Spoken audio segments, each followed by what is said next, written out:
Make sure you check out my Instagram at Joe the Insomniac and the podcast in the description below. I've been really wanting to share this story for some time now, but haven't found a good outlet until coming across here. About 5 years ago, my wife and I went on a weekend camping trip with our two closest friends, another married couple. The campsite is just outside of Yosemite and really beautiful. The beauty of it and creepiness of it is that you take a dirt road for about an hour and a half off the main road to get to it. It's extremely secluded, but never felt threatening. It's a really popular campsite, so there's always people around, especially in the summer. The first day was awesome. I don't remember exactly what we did, but I remembered having a great time there. The campsites are fairly close together, and usually separated by various shrubs, etc. I thought we were all getting pretty pumped up about the site, as there were no neighbours around the sides, just forest, and no one occupying the site closest to us. This isn't common, as these campgrounds stay fully booked throughout the summer. Day 2 started normally. We had breakfast and then head to the lake for a couple hours. The lake was about a 20-minute hike from the main campground. We ended up getting back at around 2ish, and we noticed that the site next over to us had a silver rented car parked on it. We didn't think much of it, and went about a fire. At some point, we noticed the occupants of the site next to us. It's a pretty average looking white dude, maybe early 40s. He was so average looking that it's hard to even picture him. We all immediately caught on to the fact that he was constantly looking over at us. My friend Dave even made a comment to me under his breath saying, "You notice that guy keeps looking here." I remembered feeling uncomfortable as we're all in our bathing suits from the lake. But I make a conscious effort just to ignore it. It's worth mentioning that we're a little buzzed/drunk, not out of control, just feeling good. Throughout the afternoon and into the evening, we continued to notice the guy constantly staring at us. In hindsight, Dave or I should have called him out. The story doesn't make us look great, but whatever. I had been stressed at work prior to the trip and really didn't want to let some creepy dude throw off my relaxed vibes. The alcohol coupled with the fact that we honestly kind of felt bad for him led to us not confronting it. I just thought he was a lonely dude. Aside from the start, there were a couple of mildly weird incidents that occurred leading up to the very weird stuff. The first was that at some point, he left his site to go and do whatever.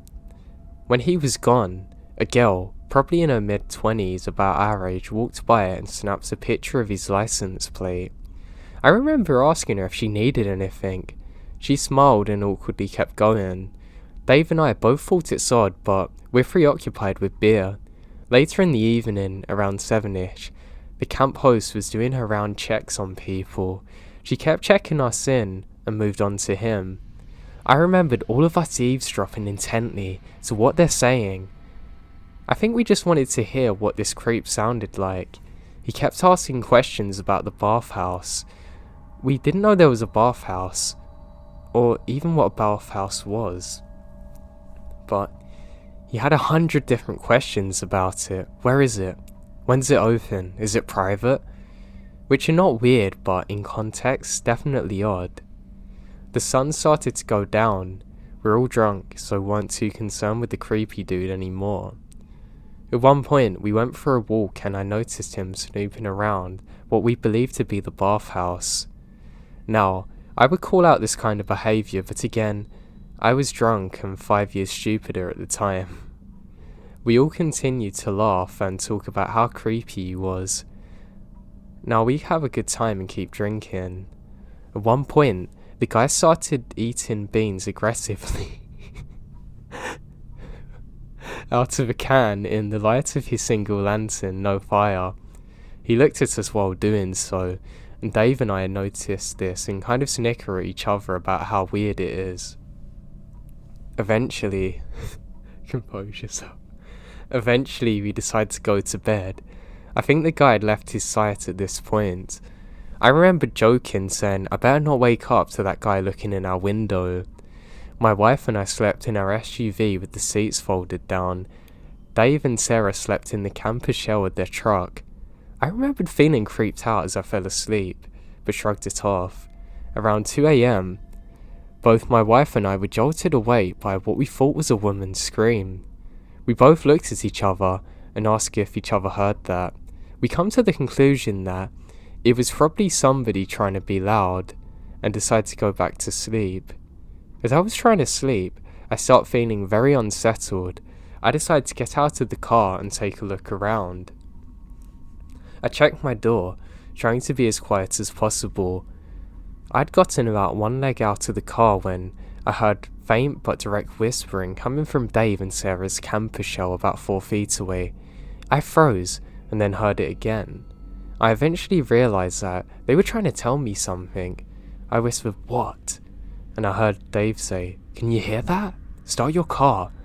I instantly realised that something is wrong, so rather than ask questions, I climbed back into my car and started it right away.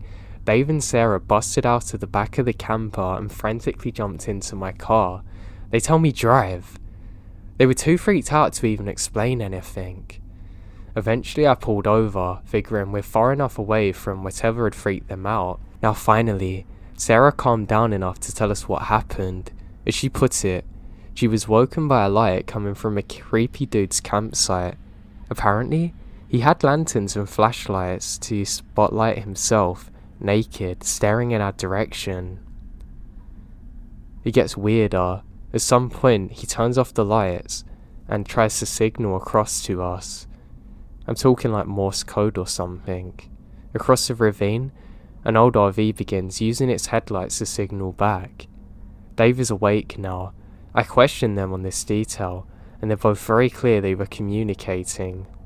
Keep in mind, it's absolutely pitch black out. After a few minutes, they heard footsteps around their car, followed by a hard tap on the window. This is what caused Sarah to scream, hence waking me up. At this point, I decided we need to call the police. The problem was, there was absolutely zero cell service at the campsite. Furthermore, it was about an hour and a half up an old camp service road that was already very remote. So leaving at night wasn't an option. We decided the best course of action was to alert the camp host. We drove around and eventually found the trailer she lived in. She was understandably confused to be woken up at 3:30 in the morning, but was responsive. She mentioned that the guy was really weird when she even checked him in, and she called the police on her satellite phone. Apparently, there was a massive wildfire burning that weekend, and the police can't even send anyone until sunrise. The camp host said there wasn't really anything she could do beyond that. It really sucked to hear that. Now, I don't know what we can do, not to mention there's still that guy in the RV. One more thing really weird happened. At around 4 a.m, we're all sitting in my car when a man in a hood walked right up to the window, and the second I noticed him, I turned on my engine and headlights. I'm not kidding you, he bolted off into the trees. We all sat in my car until sunrise, once the light was out. We went back to the site to pack up our things. His car was there with blankets hung in all the windows. The whole thing just felt gross and we wanted to get out of there, so quickly leave. After a couple of hours we left, I get a call from the police. They said they went out to the campsite and questioned the guy. He said he was simply showering. The cop told me there was nothing he could do. It was our words against his. He questioned the RV people. They said they didn't know anything, but he mentioned a quote, "A very rude camper screamed in the middle of the night." The whole experience with the police is frustrating. I tried following up. I even tried getting help from a family member who's a sheriff, but even he said there wasn't anything they could do unless that particular police chief really wanted to investigate. So there's my story. I learned a lesson about being polite when somebody's making you feel uncomfortable. Nowadays, I'm much more aggressive with crazy people. I also know it's not easy to hear this story and wonder why Dave or myself didn't just confront the guy, especially when he's literally naked near us. I don't know. I wish I had more courage, but honestly, it's really scary in the moment and you have no idea what their potential is. I'm okay admitting that. Clearly we were dealing with a very messed up person who had accomplices. I can only imagine their end goal. I hate to think of it. I just wish the police could have acted better.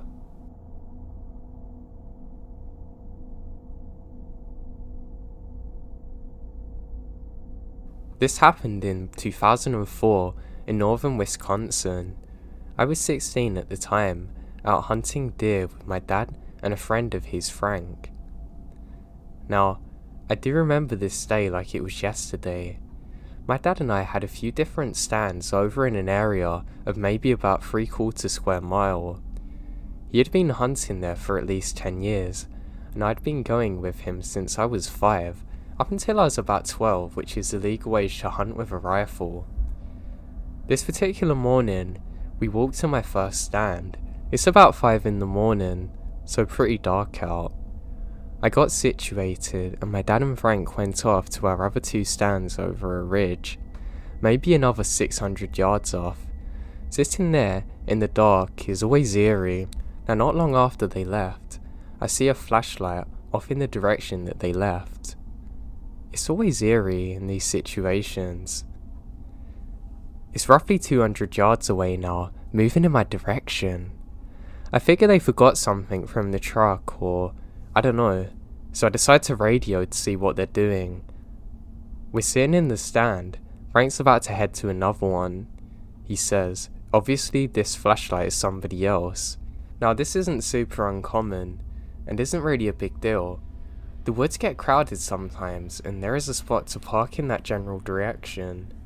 I turn on my light so the other person knows I'm here. I ended up dozing off though, as it's pretty dark out. Now when I wake up, the sun's up. It's around 8 AM, and I sit there for a bit. I radio my dad to see if he's heard or seen anything moving. Nothing yet. There's a couple of gunshots off in the distance. I get up, go for a slow little walk to get my blood moving again. Then, not far away, maybe 30 yards out, I decide to return. When I come back to my sound, I sit down and take a real good look around. I have the feeling that I'm being watched, but nothing's going on. I finally look out to my left when I saw a big flashlight and something orange. For anyone unfamiliar, hunters have to wear blaze orange during the gun season. I radio to my dad and Frank to see if either one of them are here. My dad says no. I hear nothing from Frank, and decide to grab my binoculars out of my backpack to see if it's Frank. This is not Frank, and this guy is looking at me through his scope. Rifle aimed directly at me, which is a massive no-no. You never point your rifle at anyone, under any circumstances. Dumb people still do it though. It's few and far between, but it happens, which is why normal people like us use binoculars. At first I'm like, what an idiot. Thing is, even with me looking at him, he doesn't point the gun down.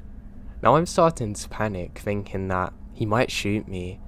I slowly grab my rifle, get up, and stay behind as many trees as I can, and walk down a little path to the side of my stand. My stand is on this kind of little knot. It's on the side of a much larger hill. I radio to my dad and tell him what's up. He says sit tight and stay out of sight. Obviously, as a 16-year-old, I can't do that and keep looking. Every time I look, he's aiming at me. He's always in different spots, still moving to my direction. I go back to look again, and he would be 30 yards away from the last time. A good 10 minutes of this happen, and my dad radios to me, "How you doing, bud?" Looking back, he's obviously trying to keep me calm at the thought that something serious might happen. He's still there but keeps moving. I don't know his problem. My dad tells me just keep hidden, he'll figure it out. That he'll be coming up near him in a minute or two. That's when I hear the shot. I lose my mind trying to get hold of my dad. Did he just get shot? Where is he? Did he have to shoot this guy? What's going on? I sit there for maybe 3 minutes. Feels like hours, and I hear, "Alright, coming out and head towards my stand." I peek over and I see my dad waving from alongside the ridge that the guy's been on. It turns out, Frank had been really restless and took a stroll and ended up on the other side of that particular ridge that the stranger's on, not knowing he's there. He knocked his radio batteries loose and couldn't communicate with us. Turned out the shot was actually Frank shooting a deer. My dad said as soon as Frank shot, the guy walked off from towards us, then to the logging road out of sight.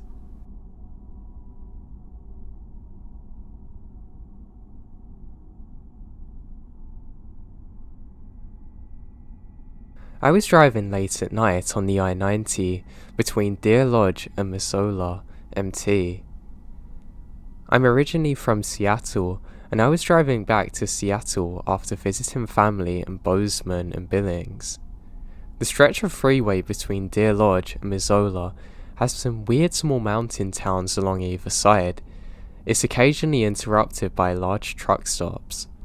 Anyway, it's about 11:30 at night, and I'm on my way to my hotel in Missoula when I notice that I need some gas. I stop off in this random small town with one gas station with a 24-hour pump. It had a convenience store attached to it, but it was closed. I get this really weird vibe from the station as soon as I pull up to the pump. I hadn't turned off my car yet. I just put it in park and the engine was still running. I was about to shut off my car when, out of the corner of my eye, I see a dark figure come from the side of the closed convenience store, literally running at my car. Some instinct actually kicks in, and I pull my car back into drive and get the hell out of there. I look back in my rearview mirror to see the figure chasing after my car for a few seconds, but by that time, I make that turn and get back onto the freeway. I literally can't shake the feeling that I'm being followed for the rest of my drive either. Now this happened in 2009, so while smartphones did exist, they weren't as prevalent or as good as they are today. Even with my flip phone that I have at the time, I can't even get signal on it. Secondly, the events at the gas station happened in a span of about 20 seconds. Yeah, really quick. I arrive, park, turn off the car, see the dark figure running towards my car, and I put my car back into drive, burn rubber to get out of there, and I see the dark figure chasing after my car, tearing up on the freeway. And finally, someone mentioned the story of the Wendigo, and I've heard about it, but I wasn't isolated up in the mountains, and this was less than 30 seconds away from the freeway, so I don't really think it was that. I think the dark figure was a desperate meth head looking to rob someone or hurt someone. After you've driven hundreds of miles, your brain doesn't really think straight, but I don't know what it could have been. All I know is that it terrified me, and I still think about it to this day.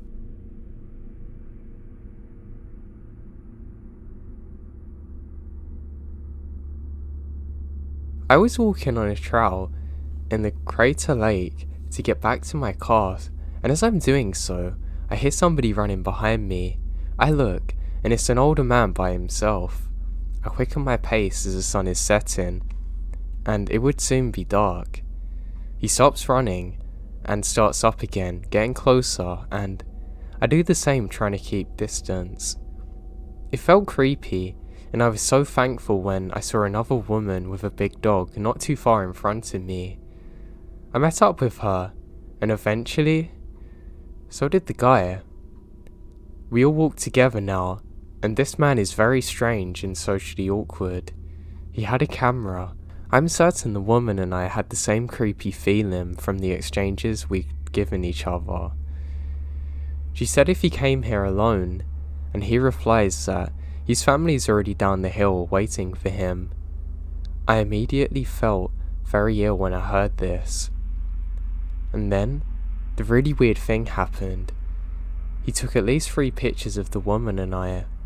I could have asked him to delete them, but honestly, he probably never would have done so, and I just wanted to get back to my car because he's making me feel very uncomfortable. We finally reached the bottom of the hill, and I noticed that there's no family in sight for him. He gets in his car alone and drives off. I felt very lucky there was another person there with me. I'm sure he was some kind of predator.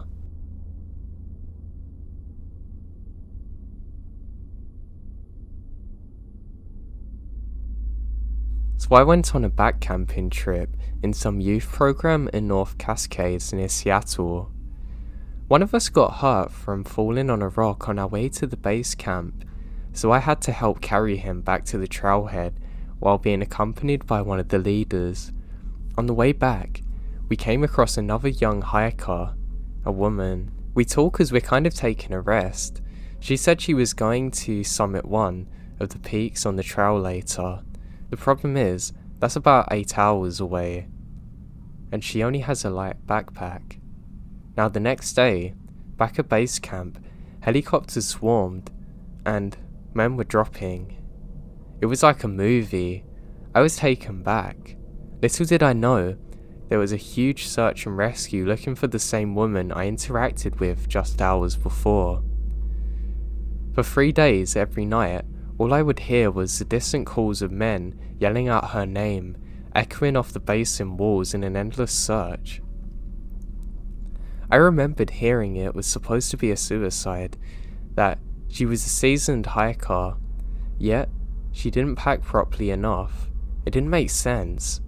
Perhaps she just wanted to go a little bit further than stay. I remembered after I flew home I would never stop thinking of her, and I never stopped. I still look her up, just to see that she is never found, that she's not with her family, and I hate that. You just have to be really careful when you're hiking.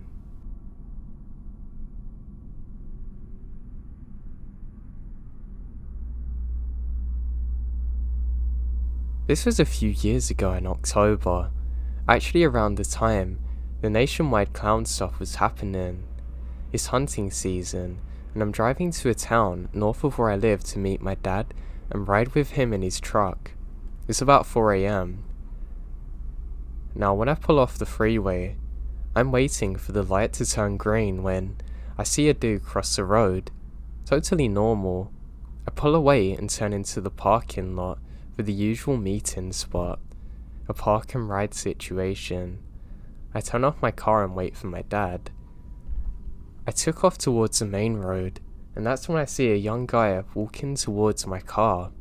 It's October and really cold, so I can't even see out the windows well. He just continues walking right up next to me until he's about 15 feet away from my car. He just stood there maybe for 10 minutes motionless, just staring at me. I wasn't even too spooked. Like I said, it was hunting season, so I can defend myself, but after 10 minutes, he turns around and walks away, literally never to be seen again. To this day, I still have no idea who he was or what he wanted from me.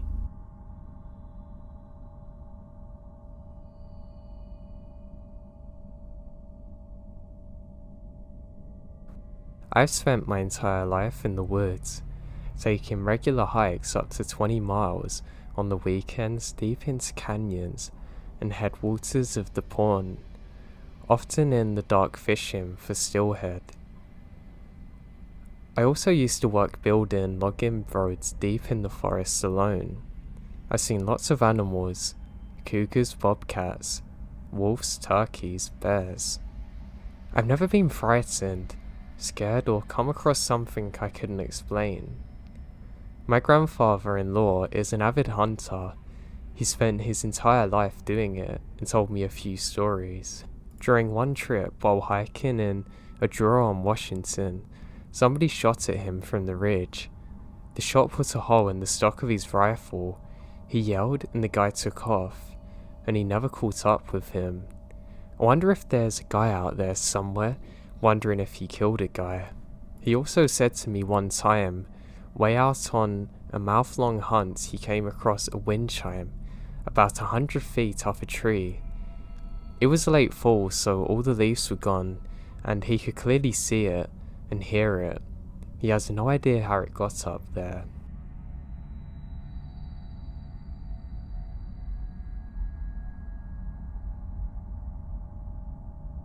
My family and I were driving from Ohio to Wyoming one holiday season to visit family about 10 years ago. Due to storms further north, we travelled straight west instead of from northwest at first, and split the trip at Omaha, staying the night before heading up through Nebraska into South Dakota. Once we're far enough north, we turned west onto I-90. At that point, it's been over an hour since we saw anyone, and we really needed a public restroom. We're on the state route, so there's no rest areas. Those of you who have travelled with a young child know that they have a bladder limit, and our daughter won't stop begging to pee.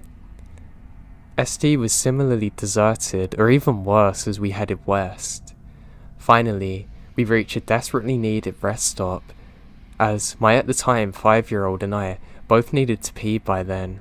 Just as we pull in, the truck that had been following us for a while pulled in too. I didn't think too much of it at first, until I started to open my door. My head was turning to the right when the truck had parked a couple of spots over. My eyes met the driver's, and I just shivered. He was a skinny white guy with scraggly brown hair and dark eyes. I could see he was wearing a dingy/dirty blue plaid shirt. He got out of his 90s brown and cream truck and started rummaging in the bed. I told my husband I didn't want to go to the rest stop alone because the guy's giving me really weird vibes. He thought I was being a little silly but agreed to come with us. Now by this point, the next stop is Wall, SD, about 100 miles away, according to the huge billboards that we'd passed advertising, so he figured he'd better empty his bladder even though he didn't feel like he needed to. I grabbed our daughter and we headed back inside, followed by the guy who had finished rummaging around his truck but wasn't carrying anything when I glanced back. My daughter and I did our business in the women's restroom and head back to the lobby. As I expected, now my husband's already waiting out there. Now, the old guy was also in the lobby area. He was just standing there staring at my husband. My husband rushes us back to our car. As we're buckling in, he locks the doors and told me that the guy hasn't even went to the restroom. Instead, he was just standing in the lobby the whole time. He agreed with me that we might need to just get out of here and it was probably a close call. However, the story didn't end there. Remember how I mentioned Wall and it's about 100 miles away? Well, that was 100 miles of pretty empty landscape, but a decent number of turn-offs from the interstate. We didn't see the truck following us and thought the whole episode is actually behind us. Except when we stopped in Wall to grab lunch and some snacks. When we get there, we see the guy in the store not even 20 feet from us, same clothes, everything. He starts staring at us and we pay for our snacks and immediately get out of there. I can't believe the fact that he followed us for over 100 miles. Thankfully, after speeding out of there, we never saw him again, but I was seriously creeped out until we reached our relatives in Wyoming safely.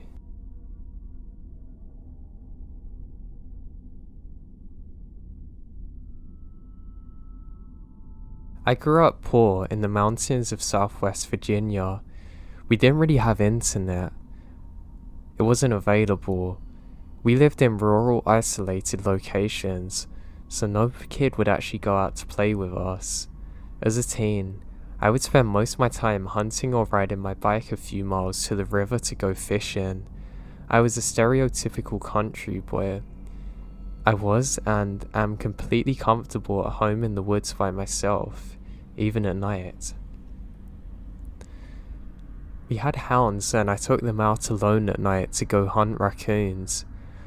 I went to our hunting grounds and turned them loose, same as I've done lots of times before. I sat down and waited for them. We didn't have the best dogs. They were young and not trained yet. They wouldn't normally find raccoons and would try and go for a deer or rabbit. After a few minutes, they hadn't opened, and that was very odd. I started to walk and call out for them, but I don't get a response. So this is odd. I kept walking and come out into the brush and into a cow field so I can walk easier and go call them in the next holler over. Now, a holler is a small valley in between the ridge lanes. As I come out into the cow field, I notice the entire ride line is glowing red. It was the first time that the farmer was clearing brush, and so he has a bonfire burning. I went to check it out and make sure it wasn't starting a forest fire. As I got closer to the top of the ridge, I noticed the glow was solid and not flickering like flames should. There was no smoke that I could smell. I noticed the sheer amount of light, and most of what I thought was colour is actually vibrant red. The only way I can describe it is a stoplight on a dark street that's casting a glow on everything, changing its colour to roughly that. I froze. This isn't coming off as something natural. Where I am is miles off the beaten path with definitely no electricity. It would have been possible for a lifted 4x4 truck or tractor to get there, but no way would it make this much light without a lot of vehicles lined up with their parking brakes on. I had a 20 gauge single shotgun loaded with me. It happened to have a few shells of a buckshot and some slugs in my backpack. I quickly loaded a slug and held a few shells in my hand, ready for follow-up shots, prepared to defend my life. I was terrified. I snuck home as quickly as possible without using my flashlight. I told my mum and stepdad what happened, but they brush it off, and I'm scolded for leaving the dogs in the wood.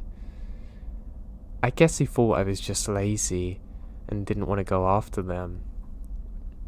The next day, I went back and looked for any signs of what I might have seen. Now, there was absolutely nothing out of the ordinary.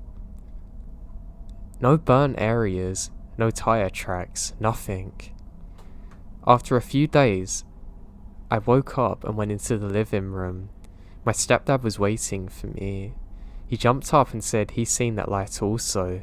He'd been hunting in another location in the opposite direction, still within walking distance. He was waiting for the dogs with his light off when 3 bright flashes illuminate around him and make things glow red. He said it was bright enough that he could have read a newspaper at night.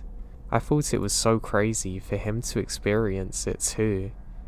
We never had another encounter with the red light. I don't know what it was. I'm not saying it was aliens, possibly military or something, but I literally have no idea what this thing was.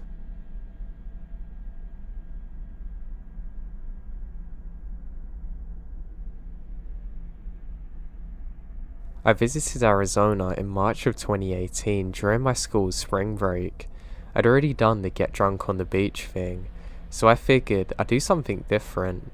My uncle, aunt and first cousin lived in Flagstaff and they let me stay there for free, so it was perfect. What happened isn't exactly terrifying, but more unnerving. The first thing I noticed about northern Arizona was that it had a very different vibe than my home state of Pennsylvania. I never fully felt at ease the whole time I was there.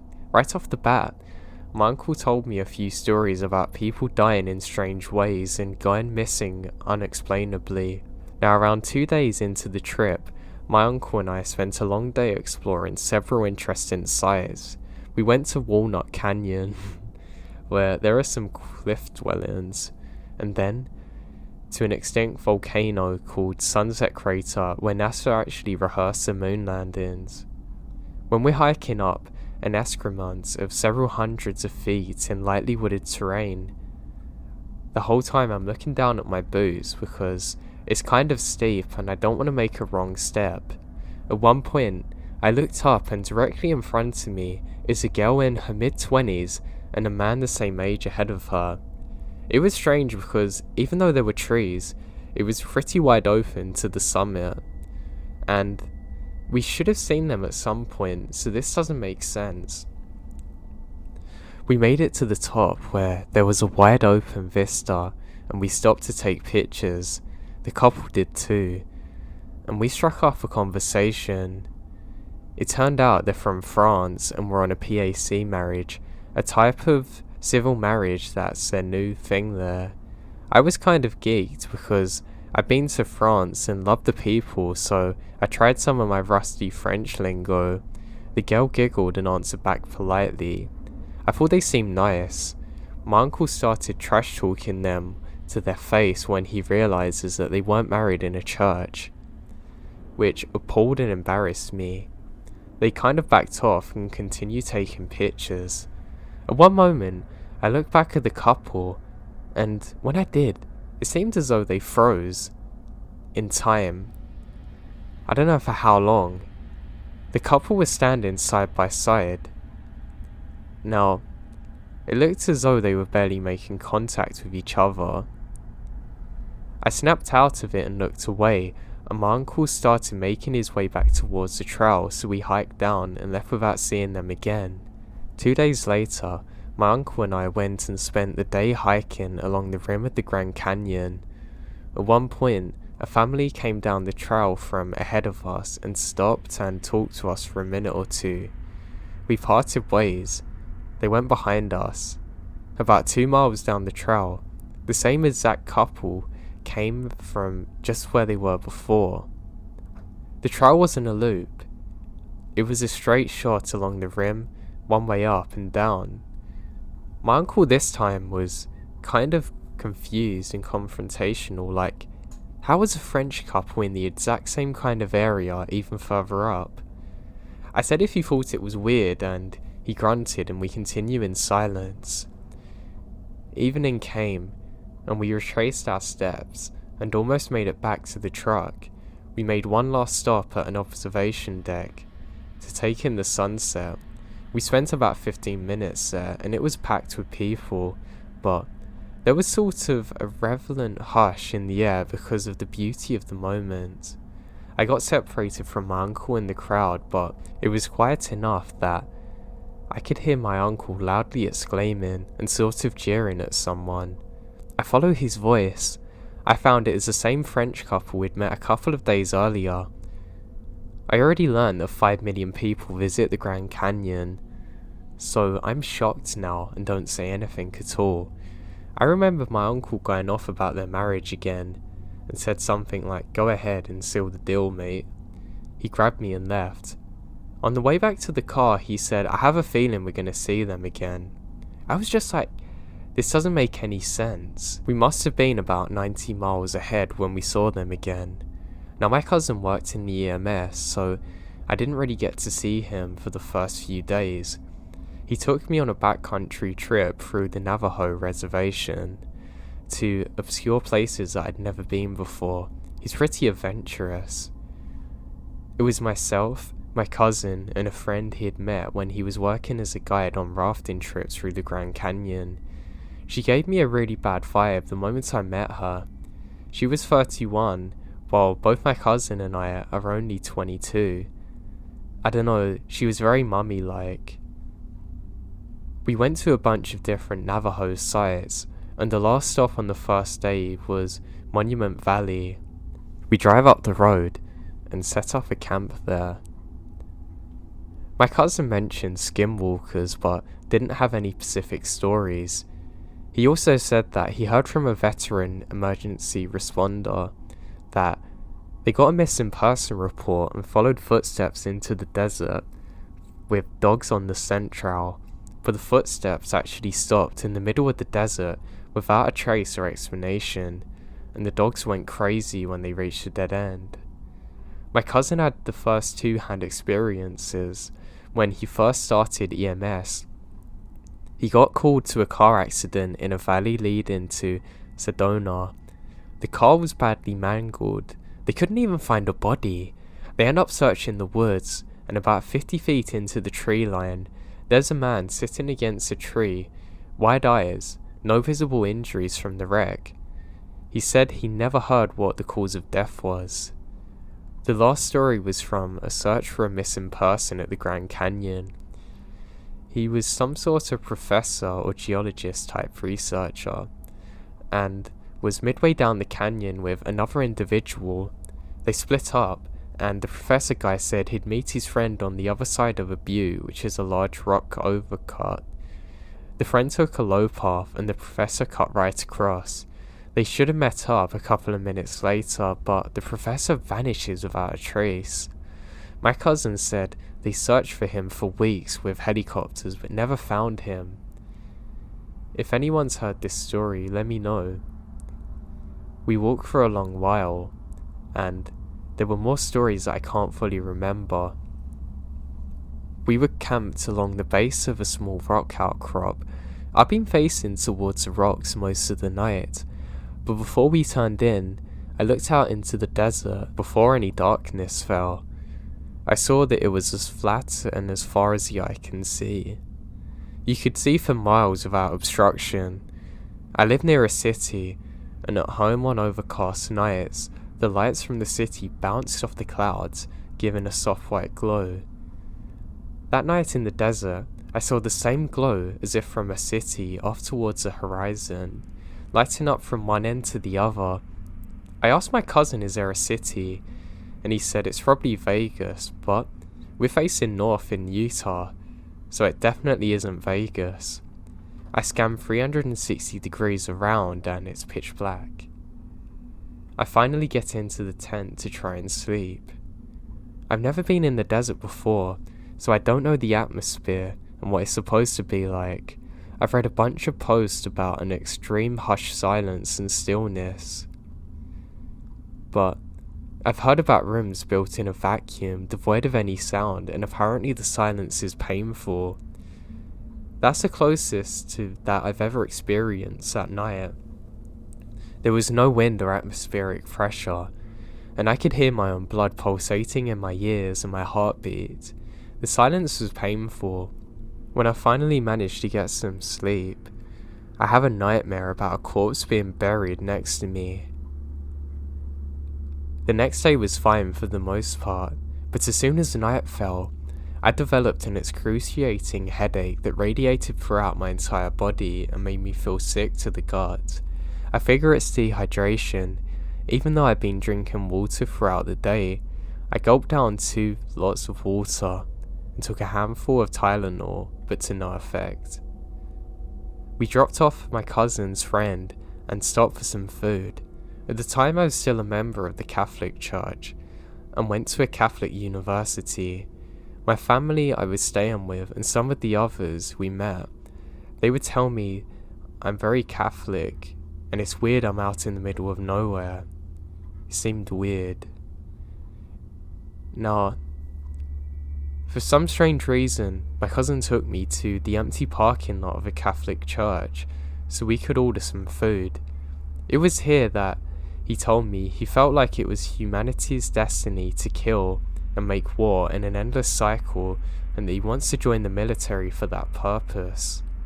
On the other hand, I'm a humanity-loving, peacenik sort of dude, so this scares the life out of me.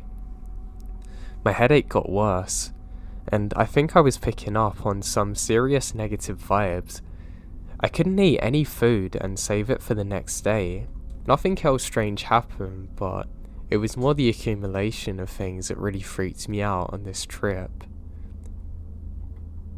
Now, as some updates, it seemed like the 2 days we spent out on the Navajo reservation, my cousin and his best friend were trying to squeeze out every last piece of sightseeing they could on the trip, and not for my sake either, but their own curiosity.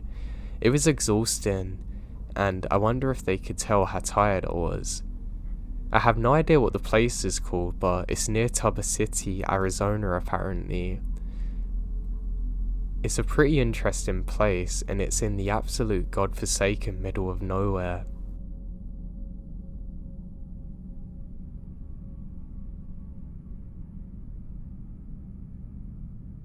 Growing up, I always went to my grandma's house. My childhood had a parent with substance issues, and going to my grandma's house was the best. I had friends there, and she lived in a really nice suburb with tons of other kids my age. I made really good friends with a neighbour who had woods in his backyard. Let's call him Mike for the sake of the story. We'd often take little lunches packed by my grandma and go out into the woods and eat them, admiring the creeks and birds, collect pebbles and stuff. You know, kid stuff. This was harmless, and you could usually always see the backs of the houses when you went into the woods. I remembered one day, we made a pack. Mine was in a grocery bag and planned to venture out further than before. You know, you have limitless energy when you're young, and low pain hasn't set in yet from sitting at a desk for ages. I mean, you could literally walk for hours, and probably miles, and not even notice it. So we walk even further than ever. Now we slide down a hill. I remembered being really scared of this, and hilariously, I'm still majorly scared of falling when hiking. But anyway, I got a little scuffed up, but nothing major. Mike was slightly older than me, so I wanted to seem tough and just walk it off. We go deep into the woods, and I remembered being just slightly creeped out, but not enough to protest. I want to explore, too. This hasn't changed. This is in Western PA, I should add. We weren't in the rural areas of my state, but some of the suburbs do intersect with trails and nature preserves which can go on for acres and acres. We came upon a tent in the middle of frickin' nowhere, and I remembered being terrified. My grandma gave me a lot of freedom because I was responsible. This was in the 90s. Aside from needing to be home before the streetlights every night, stranger danger was something she drilled into my head. This set off the internal stranger danger alarm loudly, but I was too afraid to leave Mike's side. So we approached the tent, even though everything inside of me is telling me to get out of there. Mike goes up to it, and tentatively I follow him. At first, I thought somebody was camping, but it still looks more permanent than that. Anyway, there's a fire outside and smoke burning, but it's been doused. There were bones everywhere, skulls mostly, tiny ones, which, to my unattained eye, look like animal bones. There are also little pelts of animals covered everywhere in what appears to be paint and symbols. My adrenaline kicks in and I ran, Mike also. We ran so far and so fast that we fell down the side of the hill and ended up emerging from the woods on the other side of a shooting range. The men firing were screaming at us to leave. I was so scared of the tent that I didn't process the real danger which was at the shooting range. We definitely could have died very tragically because of that. So looking back on this memory, I was wondering, what the hell is this guy doing? There were literally bones everywhere and symbols.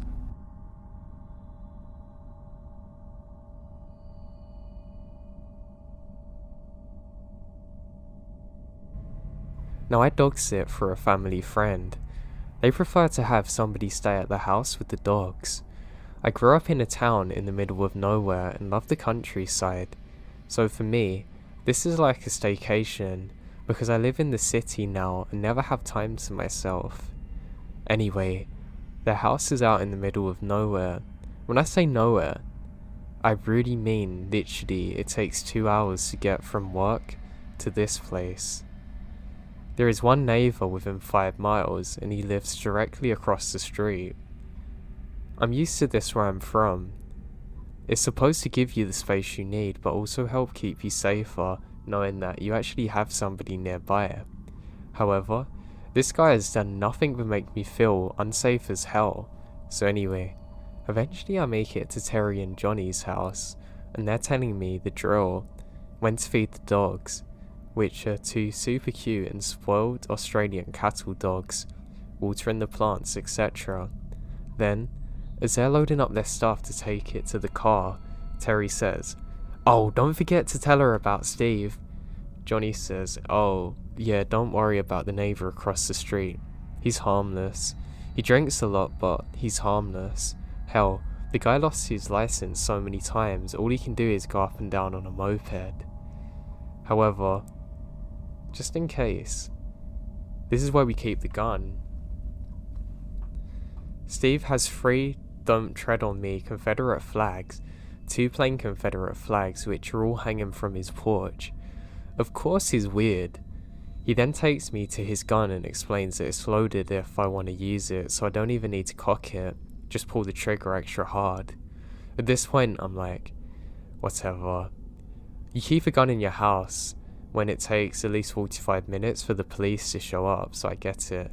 Still, I've got no worries. I'm used to drunken weirdos. I know how to handle them. I love this life in the middle of nowhere, and I've got 2 protective dogs that will attack on command, so I feel pretty safe. Terry and Johnny leave around 3 PM. I took the dogs for a walk and play some frisbee and begin to unload my stuff while they're still worn out from running. As I come back out for my second load of stuff, I hear the neighbour, Steve, slam his door, seemingly having a phone conversation. I hear him go, "Where the hell did you go?" The dogs are hearing him now and growling. I tell them to stay calm. I then hear him say, "I don't care about my kids, screw you." And then he throws something on the unpaved road behind me. Turns out it's his cell phone. As I'm grabbing my stuff, the dogs start going crazy and run a few feet behind me, barking viciously. I drop my stuff and turn around to see the neighbour at the end of the driveway, 75 or 50 feet away, just staring at me. I tell the dogs to calm down and to get back on my side, and they do. I then give Steve a friendly wave, thinking this is weird. He then takes a step forward and says, "You alright?" in a manipulative voice. Steve is wearing dirty jeans, work boots, dirty red hoodie, and a red hat with Confederate flags on it.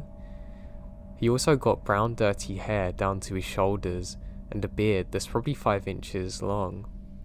"Yeah, I'm okay," and I say my name. I'm just here sitting Johnny and Terry's dogs for the week. I look down at the dogs to see their reaction. They look as though they're about to attack him in a way I've never seen before. "How are you?" I ask him. "I'm Steve. Thanks for being a good neighbour and checking me." "I'm good. You okay?" And silence again. Now this silence lasts for probably a whole minute, and I figure, he's wasted. I need to get inside. So I turn around and finish grabbing my stuff. As I do so, I hear him take one more step on the gravel driveway and the dogs bark again. And Steve says, "I know them. They're not gonna hurt me. They're good dogs for sure. They won't hurt me." I begin feeling very uneasy, so I close my trunk and turn around to see if he's going to say anything else. I was about to tell him that I was going inside, and then, instead, awkwardly he says, "Yeah, yeah, what?" and yelled. I'm shocked and he says, "Yeah. I'm going inside now. Have a good night." I turn around and the dogs follow me. Steve instead continues to stand where I left him for literally 15 minutes later. Now this house doesn't have a front door. There's a side door at the back. The back door is the main door because the front of the house has these big green privacy trees, so I can't even see him through the front window. You can't see either doors from the street. You have to come onto the property to see them. It's about 6 o'clock, and where I'm at, the sun starts going down around then, but doesn't usually get dark until 9:15 during the summer. Anyway, the dogs and I are on the couch, and I have my headphones on and I'm playing Red Dead Redemption 2 online. All of a sudden, the dogs flip out, running towards the back door, barking and growling. I'm like, what the hell? They don't usually do that unless somebody pulls in their car and they don't know who it is. I'm not having anyone over, so I grab my knife, which is close by, and start walking towards the back door. The dogs are still going crazy and I have no idea what they're looking at. I don't see anything, but then I look closer. I see mock tail lights in the driveway seemingly hiding behind my car. I then try and focus in and see that Steve is turned around staring at the back of the house from his moped, ducking behind my car. I get the dogs and try and be quiet. I need to see what he's doing. The dogs are still growling, but at least I've not given away my location right now. I watch him for 5 minutes. No movement, just a general creepy stare in my direction. I don't think he can see me, I'm not sure. He then shuts off his moped and proceeds to crouch next to my car, where I can see him now peeking into my car windows. I don't see him trying to get in, which is weird. He's not crouching now. Obviously he feels like nobody's watching and doesn't care. He stops looking into my car and turns to the house. Creepy as hell. At this point I text Terry and tell her that Steve is doing some weird stuff and I'm getting worried. I get a text back saying call the cops if you feel unsafe. They know him. They can come talk to him. Reminding me to tell you about the time he was standing out by the tree at 6 AM when I was leaving for work, and he was still there when we came back. We think he had a psychotic breakout. How comforting is that? So, I talk myself down some. This guy is wasted. However, if he starts getting close to the door, I'm calling the cops. Dumb idea, looking back, because the cops can take such a long time to get here. I'm watching him as he makes his second round looking at my car. He then gets on his moped and drives off, and he passes the window that faces the driveway. He sped up, trying to make it so I wouldn't see him if I were watching TV. Now it's like 8 PM. The dogs are going crazy again. I look out and now the moped is parked in plain view and he's standing on the walkway just 30 feet from the house, staring and talking to himself. I previously turned off all the lights so that he can't really see in. I see him take a single step towards the door, now 30 feet away. I grab the gun. I've calmed the dogs down and they're in full protective mode. One dog to my left and one to the right. It's around 8:15 PM now and I call the cops. I explain my situation and the owners think that he had a psychotic breakdown. As I'm halfway through explaining this, I'm really scared for my safety and the operator says, "Ma'am." She then says, "I'm sorry, but you're not located in our county. I have to transfer you to this one." Are you serious? The owner said that the cops in South know him very well and how to handle him. Isn't that the guy? Yes ma'am, that is us, but you are located in a different county. This is not our jurisdiction. The guy who's bothering me lives in your county, that's why I'm calling you. And the operator transfers me to another one. When she answers the phone with the average 911, what's your emergency? I'm silent. I'm looking out the kitchen window. Steve's about 4 or 5 feet closer from before. I explain what's happening and that I was transferred because apparently I'm not in their jurisdiction. She tells me to remain calm and turn on all the lights. I said no, the guy's waiting for me to do something like that. The doors are locked. I do have a firearm. If he enters, I will shoot. She then tells me that it's safest with the lights on. I turn on the lights. He notices. He then turns around to get on his moped and goes back home. I tell her what's happened. She said, "Do I want an officer?" I say, "Hell yeah." Apparently the cops in South in this state know him, but she transferred me to you. This is the third time he's come onto this property and he's getting closer to the door and I'm not safe.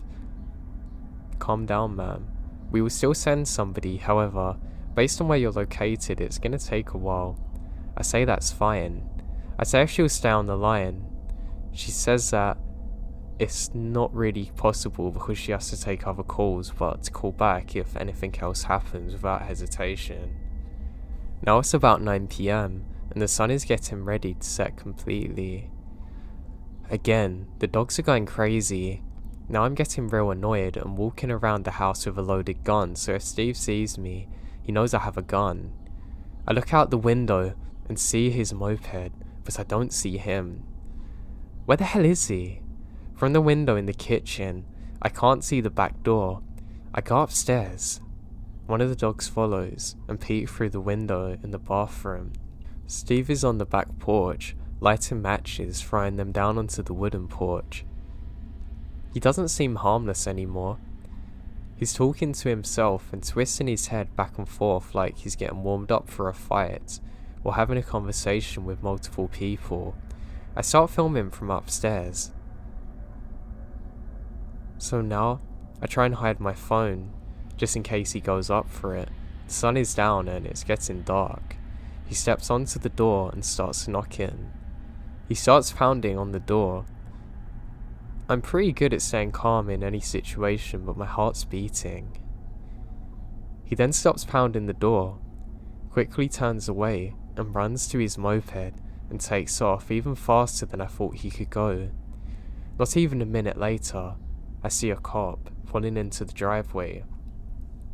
I mentioned to the dispatcher operator that I have 2 dogs that will bark at the officer but will not attack. They are trained to be like this. I say I'm going to leave the firearm inside when I go to meet the officer. I meet the officer and the dogs don't growl, simply gave a bark, letting me know that someone's there. I went outside to meet him and told him that the guy just took off on a moped, and he says, "Oh yeah, I think I passed him."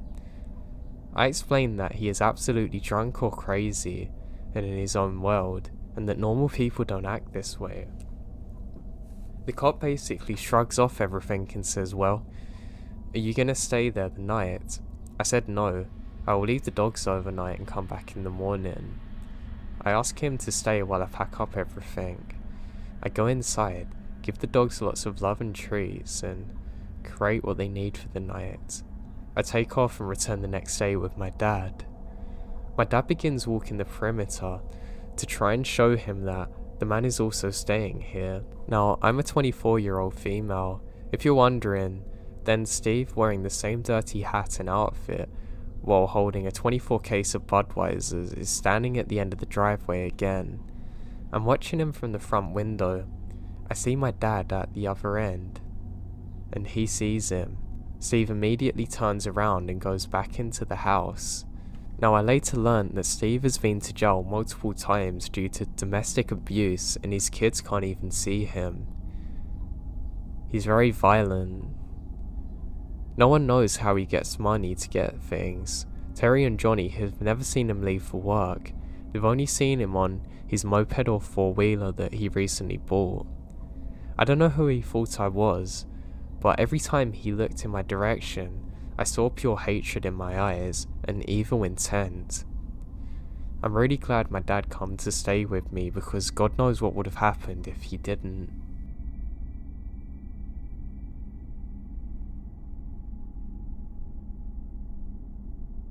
I've been staffed at a summer camp for 5 years now. A long-standing tradition is that some of the senior staffers will regularly sneak out during night to drive into town to hang out and generally be hooligans. Me and 4 other guys pushed a car around the bend from the parking lot to avoid waking up the adults, then hopped inside and headed towards the town. After a couple of hours of jokes, by a job blast from Taco Bell, and teaching one of our goons how to drive in an empty parking lot, we're driving down country roads, joking around listening to music. That is, until we turn down a random road and something immediately feels off. It's about 3:30 AM and we start down a hill, and suddenly the road goes from asphalt to gravel to dirt. We noticed an old rusted out boat trailer on its side, a bunch of old tools, rotting piles of wood, and a general mess. When we reach the bottom of the hill, there's a big shed with a garage door that's wide open, and another shed seemingly made out of plywood with a door creaked open. There's a light just shining through, flickering from a fuse box right outside. The mood in the car changed in an instant. For a moment, we're all sat in silence, watching the flickering light. No one said anything, but we could all tell that something doesn't feel right. Eventually, to ease the tension that we're all feeling, we start to make a joke, jeering at one of our friends to go and turn the light off or open the door. However, suddenly, the door opens. The mood immediately changes. Nobody said anything. For the next few moments, they're a blur, but I can assure you that it was the fastest and early 2000s Toyota Camry has ever went off a road. All 5 of us are completely silent for the drive back.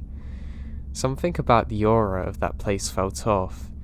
To this day, I imagine sitting in the front seat of the car, and I start getting an uneasy feeling in my stomach. Who was behind that door? Why were they there at almost 4 in the morning? Why couldn't I see anybody else around, and why did it feel so off?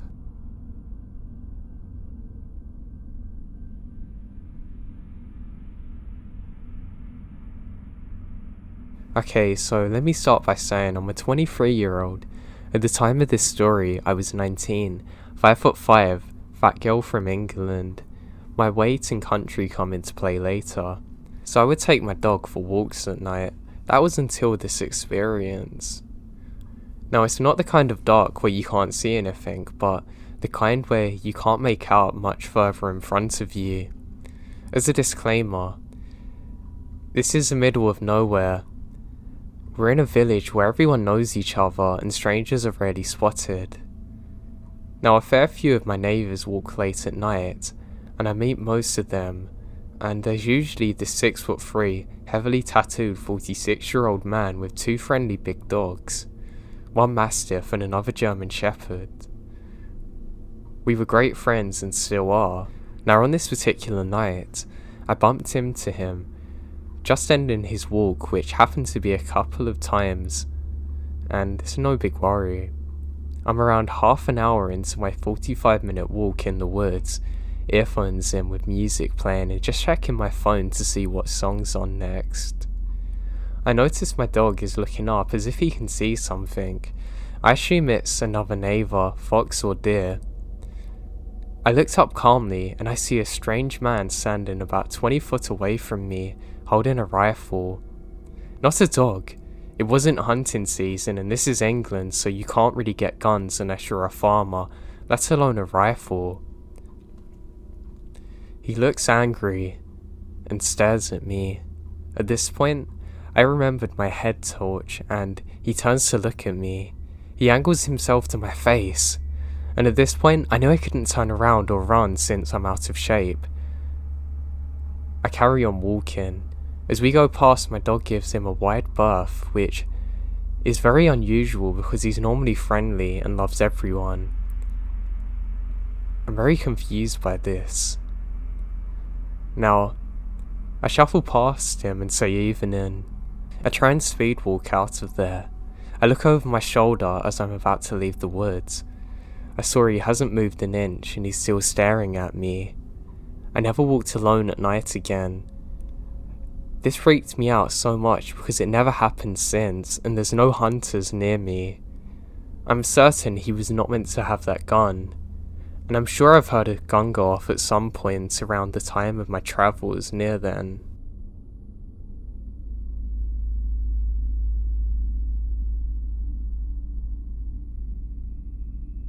Back in the early 90s, I was a kid, around 13 at the time of the incident. I used to stay at my grandparents' house a lot, out in a very rural area in SE, Arkansas. When I say very rural, I mean it was a series of networked dirt roads to get to their house. The closest neighbours besides my aunt and uncle, who lived about a quarter of a mile off a dirt road, was a mile away. This was very backwards and isolated from the rest of civilization. The closest town was a 10-mile trip away. It's in the middle of farmland and mostly woods.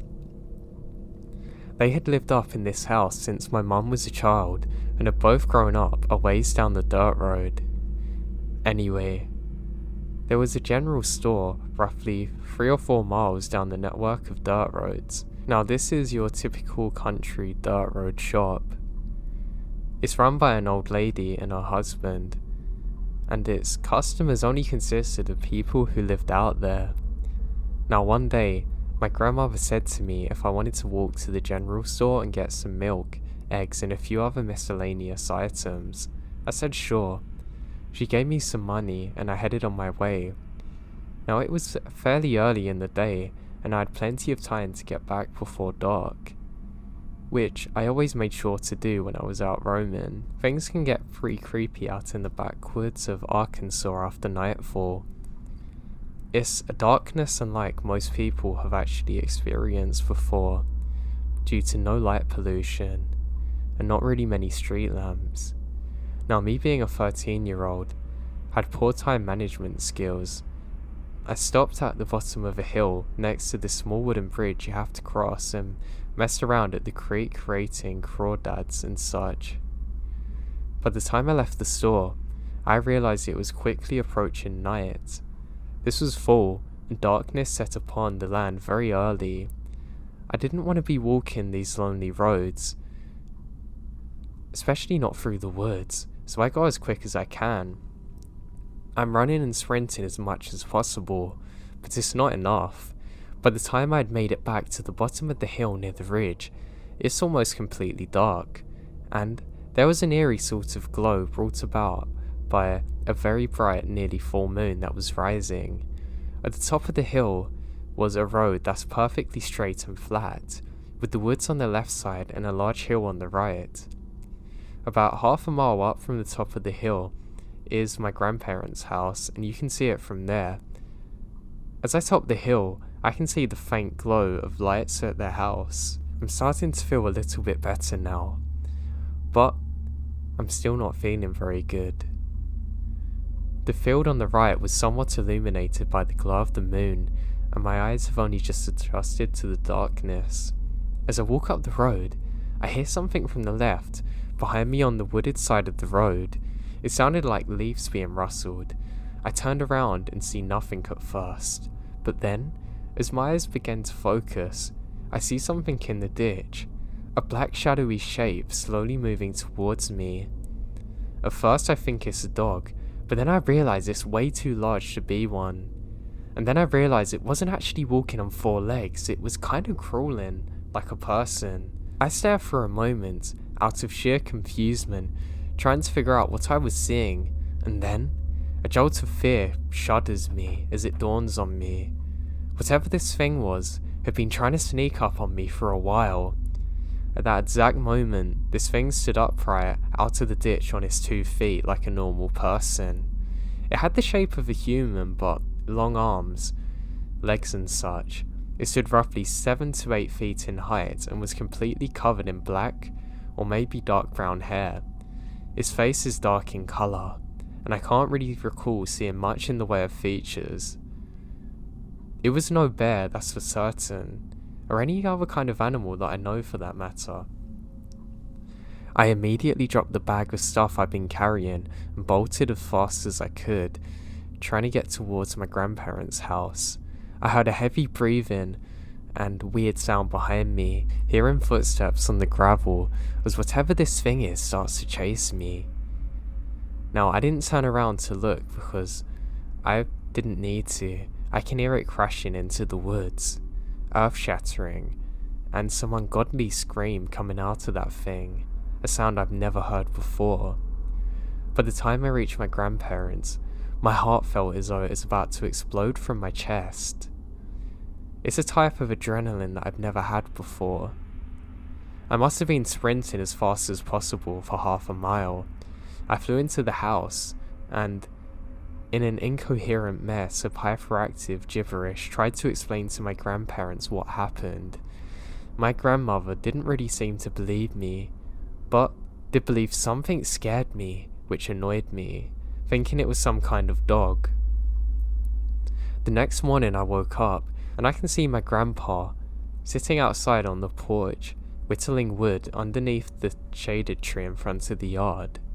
As he often does, I went and sat down beside him in one of the old metal lawn chairs. He's a very rational man, down to earth, grown up and hunted in that area his entire life. He knew every square inch of it, mapped out into his mind. He knew every type of critter and creature that lived in the woods, what noises they made, where to find them and how to catch them, etc. I'd only been hunting with him for a couple of years, but had been going out into these woods with him since I was pretty young, going on walks and such. He had passed a lot of knowledge down to me during those adventures. I spoke to him about what happened, and told him I knew what I saw. I wasn't being over exaggerative, and it wasn't due to my imagination. I wasn't making it up. And it definitely wasn't a dog. He knew that I wasn't some dumb 13-year-old kid. He knew what I saw was real. He stopped whittling, looked me right in the eyes and said, "I know what you saw. I've seen it there before too. There's something out in them woods that people don't understand, and that's someone that you don't want to mess with." I remember those words very clearly to those days, because it gave me affirmation, but at the same time made me realise that whatever I'd seen was very real in existence, and beyond my understanding. My grandpa then went on to tell me that far back in the woods, there are some cliffs. At the bottom of these cliffs in a cave. He told me that that cave is where the creature lived. He once stumbled upon it a long time ago while hunting. He said he was standing on the top of the cliff looking at the creature fitting the same description, and it emerged and began to scream, throwing rocks at him. He said he took a shot at it, missed, and then this thing chased him. My grandpa was on top of the cliff, so in order to get back, he had to run a distance, but luckily he managed to put some good space between them. He said the whole way back home, he felt as though he was being watched, and kept hearing twigs snap behind him. He was certain that it was following him, stalking him. He made it home, and as he reached his front porch, he turns to look towards the trees, and he can see this thing peeking out behind a tree staring at him. Later that night, he said that my grandmother awoke in the early hours of morning to find large rocks being thrown at the house, as well as hearing an unholy sound screeching out of the creature. He said he could hear it walking around on the front porch, rattling the doorknobs, banging on the windows, and it sounded like it was muttering to itself in a low, deep voice. But it didn't sound like a normal language, just a bunch of gibberish. After a while, that thing went back to throwing some more rocks and howling. So my grandpa grabbed his shotgun and fired it off, and into the darkness where this thing's running into the woods. Now, he didn't know if he'd hit it or not. He said that was the last time he ever saw or heard from it. However, over the years, farmers would report cows being mutilated, or someone's hunting dog would go unexplainably missing, or somebody would have a story about some strange creature they'd seen. He said it only scared my grandmother beyond words, and she absolutely refused to talk about it ever, or even acknowledge that it happened, which explains her acting weird about it when I told her. I know it's a pretty far-fetched story, but please believe me, this is true. And till this day, I've never actually spoken of it to anyone other than my grandpa.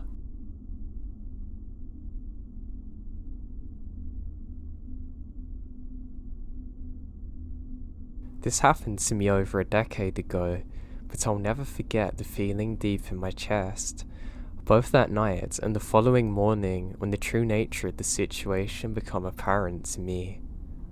It was late December in a small Texan town. We just received 5 inches of snow in the day. I can't remember what time it was.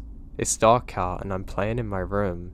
It's important to note that my room was made up of 2 rooms, a mudroom with a door leading to our front and my actual bedroom. The door was an older style wooden door with an all old wood hardware and a window on the top half. It had a window shade, but that wouldn't stop anyone from looking in if they wanted. My room was the most front-faced, with my parents being to the back of the house. I was in my mudroom playing with my Hot Wheels when I felt weird. It felt like somebody's watching me. I was facing the door at this point and look up at the window. I was trying to focus on the little openings left by the window shade. I started looking for some reason and start running. After a while, I'm sure nobody's there, so I went back to playing. A few minutes later, I get the feeling again. This time, I didn't look up at the door, but instead, I looked towards the window. I was just hoping that it's all in my head. Just then, the most terrifying thing happened. There was a noise at the door. The doorknob's being touched. I was still, facing the door, completely frozen at the sound of the metallic doorknob. I don't know why or how, but it was moving, slowly turning, testing the lock. I want to move, but I'm frozen. It was like somebody glued over every joint in my body. My chest felt like a car was parked on it. My parents weren't immediately there, so I'm all on my own now. And suddenly, the door knob is being yanked with force. The door was one that had been locked with a skeleton key, so the doorknob could move freely. There's 2 deadbolts. Whoever was on the other side just figured out the doorknob was free to open. As soon as I heard the doorknob turn all the way, I sprung up the wall about 5 feet. The door fell silent. I'm glued to the wall, unable to move. The doorknob continues to slowly move. Whoever did so started trying to budge on the door, trying to pry it open, pounding on the door with their foot, kicking it. I froze until I started screaming for my life. I sprinted to the back of the house to get my parents.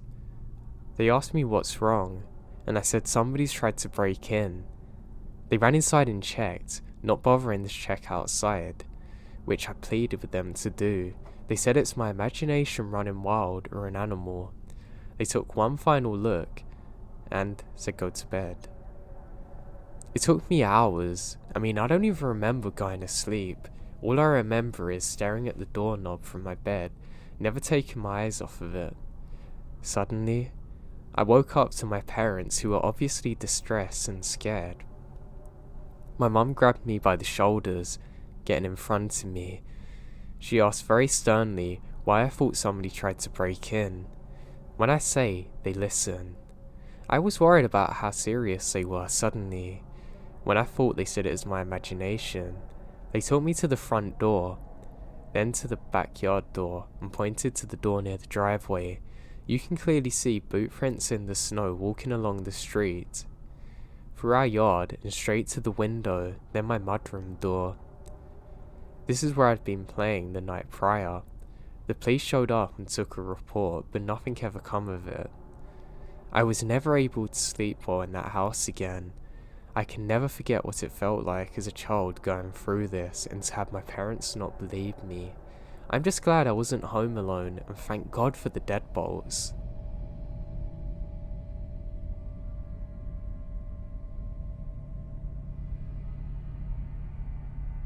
I'm a 17-year-old guy, currently living in Phoenix, Arizona. Shout out Arizona. This incident took place around 6 months ago on an overnight trip into the Superstition Mountains, which are about an hour drive east of Phoenix. I won't specify exactly what this trail is. Anyway, the particular trail I was taking was an 8-mile loop through a canyon. It's pretty simple in and out on an overnight trip. I planned on going with my friend, but they cancelled on me in the last minute. So, with a bag packed and a car ready to go, I decide I'm going to go on my own, not leaving the house on time, and some trouble navigating through the forest roads. I didn't arrive on the trailhead until around 5:45, which for those of you who don't backpack, this is a very big no-no. I had about a 4-mile hike until I arrived at my planned parking spot, and it was getting dark fast. I figured if I moved very quick, I can get at least 3 miles in before I have to find a spot. This strategy left me hiking a very dark trail on my own, with about 15 miles of dirt road between me and anyone else. Hiking in the dark by itself is scary, especially since I'm on my own. Now, eventually it got so dark that I can only use my headlamp to see where I'm going. Now, with only using the headlamp as my light source and moving fast, I end up not where I want to be. This area isn't great, but I find a spot where there's some burnt pieces of wood and the remains of a circle fire, so it can't be too bad. My first priority was to get a fire going. I scanned the area around me and was able to find some dry wood, and I got a fire going. I got my tarp set up and crack open a can of chili mac. I brought it here and I really look forward to eating. I was feeling good. My camp was set up, my food was on fire. The feeling of uneasiness from the hike had almost gone away, but it was still there.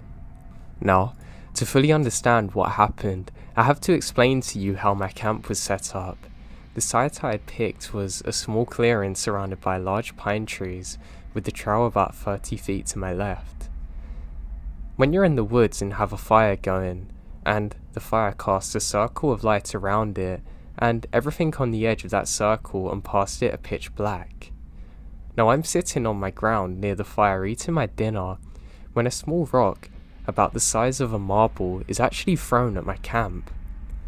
I look at the tiny rock in shock, as I was positive that I was the only person on this trail at night. I immediately turn my light on, and towards the area that I'd seen the rock come from. But, due on the destiny of the pines and brush, I can only see about 10 feet. I spent about the next 15 minutes in disbelief as I scanned the tree line that surrounded my area, searching for whatever had thrown it, not daring to stray too far from the fire I set. It was giving me a false sense of security, to be honest. After sitting back down and spending the rest of my time on high alert, I was able to convince myself that I had somehow kicked the rock or it had fallen from a tree. I went to sleep that night, not expecting the pure terror that was about to unfold. I woke to the sound of rustling leaves, really inaudible if you weren't listening for it at the time. I'm still in a sleepy daze. I listen to the rustling of leaves, but it gets harder to hear as I assume they were moving away from me. I went to grab my handheld flashlight that I had next to me when I'd fallen asleep, but the more I looked, the more scared I get as I realise that it's not even there now. I don't get how. I stand up in my sleeping bag, now ducking out of my tarp. Now, I can't really see far into the woods, but I was able to see a light off in them. It couldn't have been more than 15 feet away, but it's my flashlight laying on the ground in a pile of leaves. This is one of the few moments in my life that I've almost had a heart attack. The flashlight that I'd left sitting right next to me when I'd fallen asleep a few hours ago was now 15 feet away from me, past the tree line in the woods. I hurriedly slipped my boots on, clutching my knife in my other hand and keeping my head on a swivel. I weigh my options: stay here, wait it out, or attempt a 3-mile hike back to the car in darkness. I figured that whether or not I'm going to get out of here, I'll definitely have a better advantage if I was out on the trail with a light. So I decide that I have to stay at my camp and remain there for the night. Eventually, it came back. I could hear it walking through the woods. It was so far off that I couldn't hear it at first. It sounded like somebody walking by, strolling around without a care in the world. Sometimes it will walk far, then near, and a few hours later do the same thing. Still faint as ever. This goes on for 3 or 4 hours until I listen to the steps getting closer until they're about 7 feet from me. At this point, the fire's got really small as I've run out of wood for it, and the footsteps stopped and everything went totally silent. I sat there still for 2 hours, clutching my knife in my hand, I pray that whatever this is can just leave me. I stay like that until the sun came through, and I can see that I'm alone in my campsite. I packed up all my things and speed walked the 3 miles back down the trail I've taken. I arrived at an empty dirt road where my car was parked and nearly sprinted to it as I unlocked my Supra. I jumped in it and drove until I put at least 20 miles between me and that place. I stopped at a gas station in Apocaly Junction to buy a Red Bull, but mostly just to see or talk to someone. As I exit the store, I was able to read what was written in the dust on the back of my window. Sleep well. The hell? A lot of weird things happened to me on my various adventures through the Arizona, but this was the weirdest by far. I thought I had to share it. There's a seriously deranged person living in the Superstition Mountains. Do yourself a favour and stay as far away from them as you can.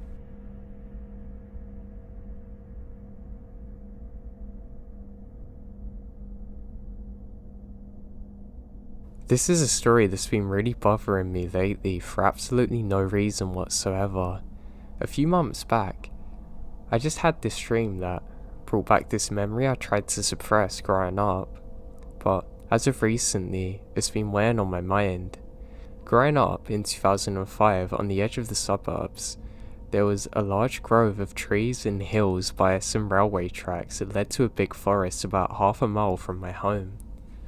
When I was 9 years old, me and my neighbourhood friends would ride our bikes to the railroad tracks, we'd walk to the forest and go and explore the random pieces of furniture and junk in this forest.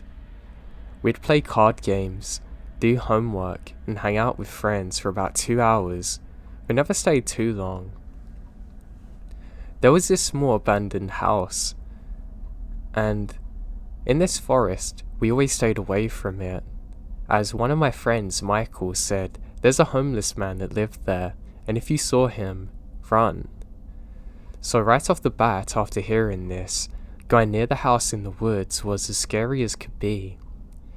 One chilly November afternoon after school, I came home and dropped off my backpack at the back of my home and immediately go there. My bike is broken at the time, so I walk. Michael told me at school that apparently, this area of the forest is a really good place to play Pokemon with him. This is something we'd frequently do growing up, just to pass time until our parents got home at 4. Nothing unusual. As I crossed the railroad tracks into the forest, I instantly felt a weird sensation. That feeling when somebody's watching you. I looked all around and don't see anyone, so I thought I was getting spooked as the rather overcast day was very eerie. Trekking through the autumn leaves scattered across this large wooden area, I come across a big open area where I'm supposed to meet Michael. Near to this area that we normally meet, I find his notebook open. On the page was written, "Hey, I had to go back home and grab some batteries for my Game Boy. Wait for me here. I'll be back soon, Michael." And I wait. Being alone, especially feeling like somebody was watching me, made this particular moment very uncomfortable. However, I convinced myself I was just being a wuss and decided to wait for Michael. I sat down and began playing on my Game Boy. It wasn't too long until that sensation of being watched grew into utter paranoia. I kept frantically looking for my Game Boy and checking my watch. I've been there for 30 minutes and it's starting to get dark. Then I heard some leaves crunch. I looked in the direction of the sound and briefly saw a dark hooded figure peeking from behind a few trees, then hiding back behind them. My skin crawled, and I immediately jump up from where I'm sitting, frozen in my tracks. I scream hello. I'm quickly reminded that I'm not alone, as I see this very tall, dirty looking hooded man peek from around the trees. He called back, "Hey buddy." I pick up Michael's notebook and I ran for my life. I ran so fast I barely had time to look behind me. However, I heard leaves crunching not too far from behind me. It's the man running for me. He was screaming for me to come back. and I just wanted to talk to you. I'm sorry. I began crying as I was running, thinking this was exactly how those kids disappear. I ran and ran and ran until I literally tripped over the railway tracks and cut my knees. Michael was just getting to the tracks. He saw me, crying, and I screamed at him to run. Without question, we ran all the way home. The hooded man was nowhere to be seen. I last saw him staring from the woods. Defeated that he couldn't catch me or something, I don't know. I told Michael everything that happened and we never went back to the woods again. Years later in 2016, they bulldozed the woods and built a neighbourhood there. We later found out from the fellow neighbourhood friends who lived in the area the same thing would happen to them. To this day, it's probably the scariest thing that happened to me.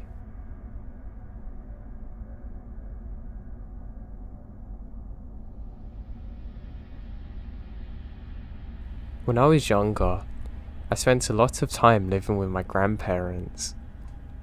I liked hanging out there because they were around all day so I didn't feel as lonely, but of course I would get bored.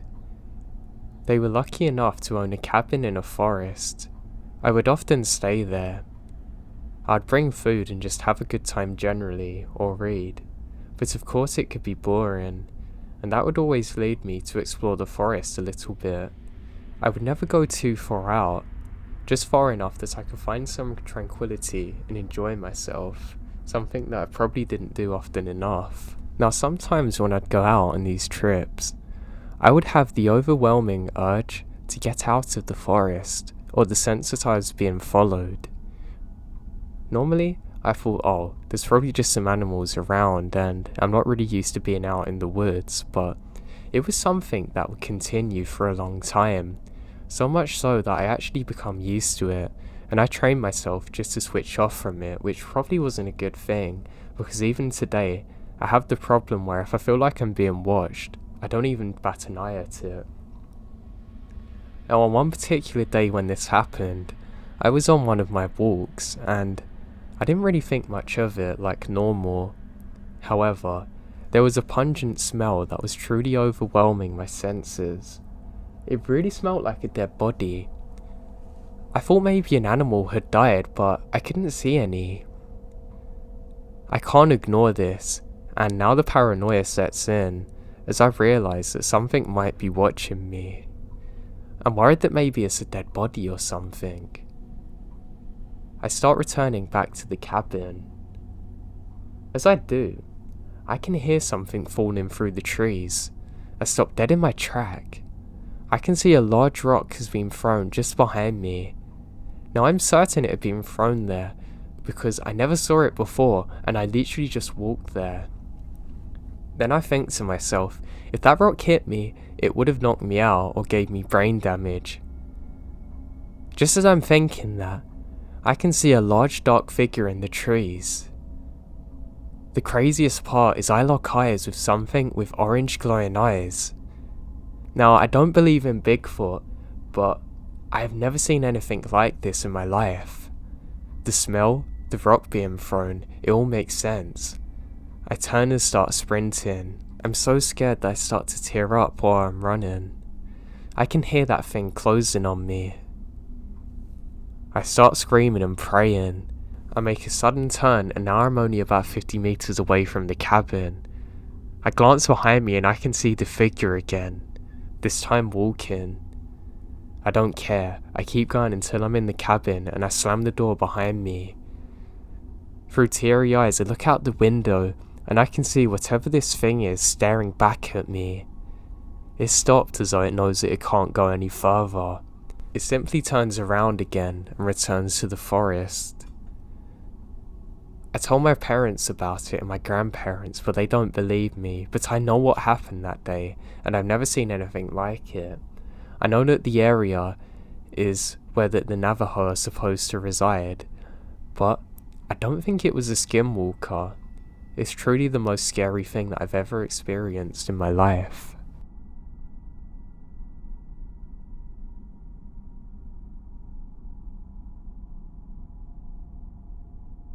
This story takes place during the summer when I was 15. I was living with my dad and stepmother at the time.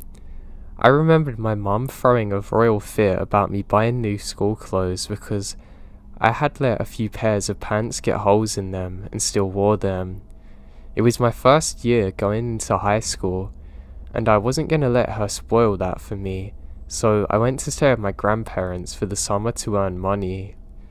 They lived in a remote, small area that was once home to many native tribes, most prominently the Cthulhu tribe. It's very secluded despite being only a mile or so from the highway.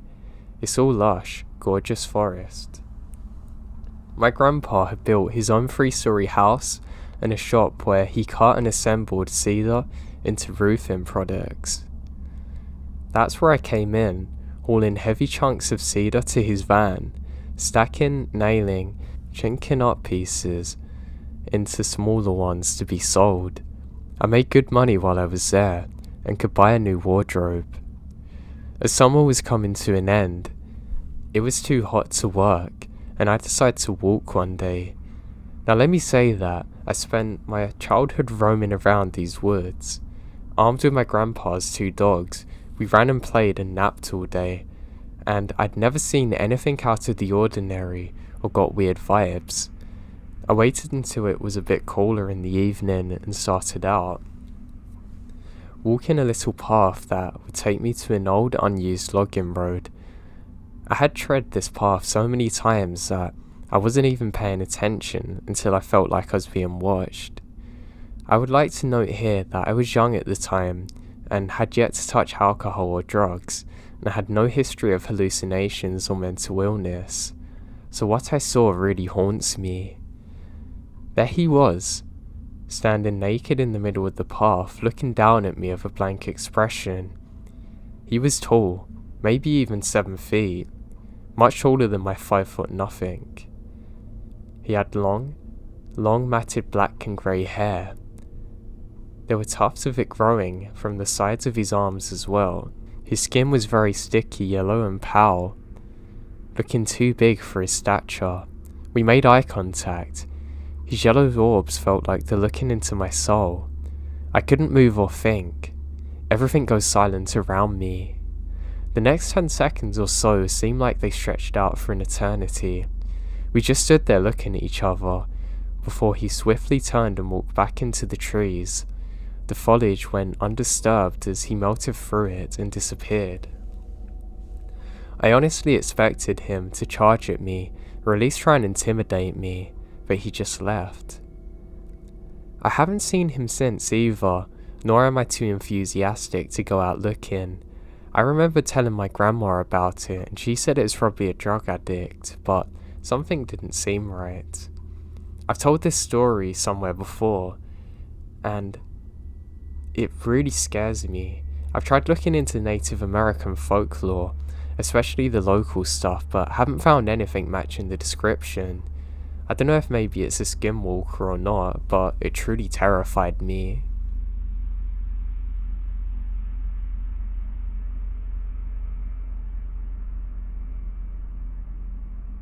This happened yesterday.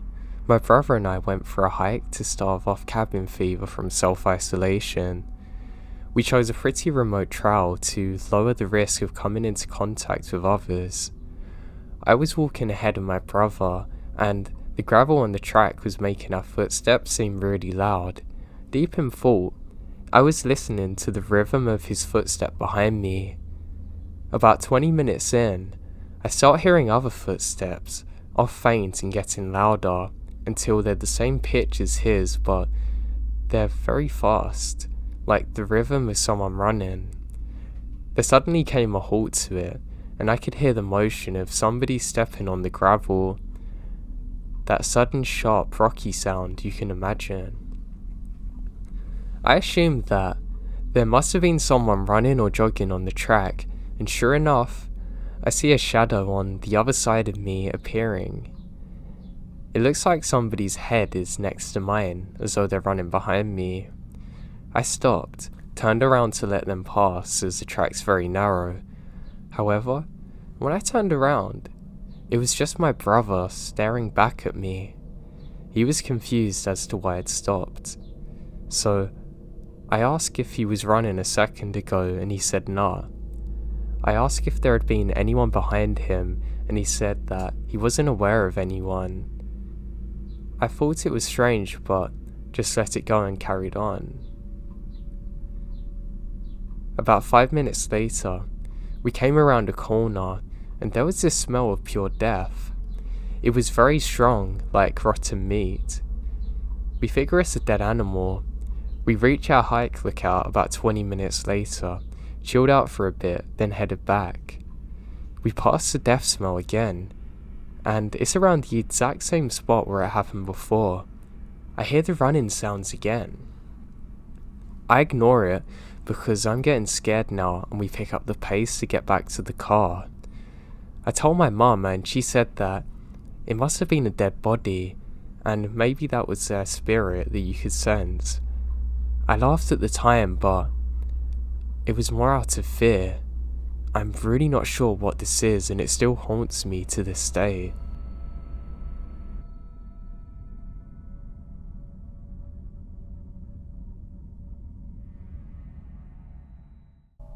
I grew up in a very small rural town in Michigan.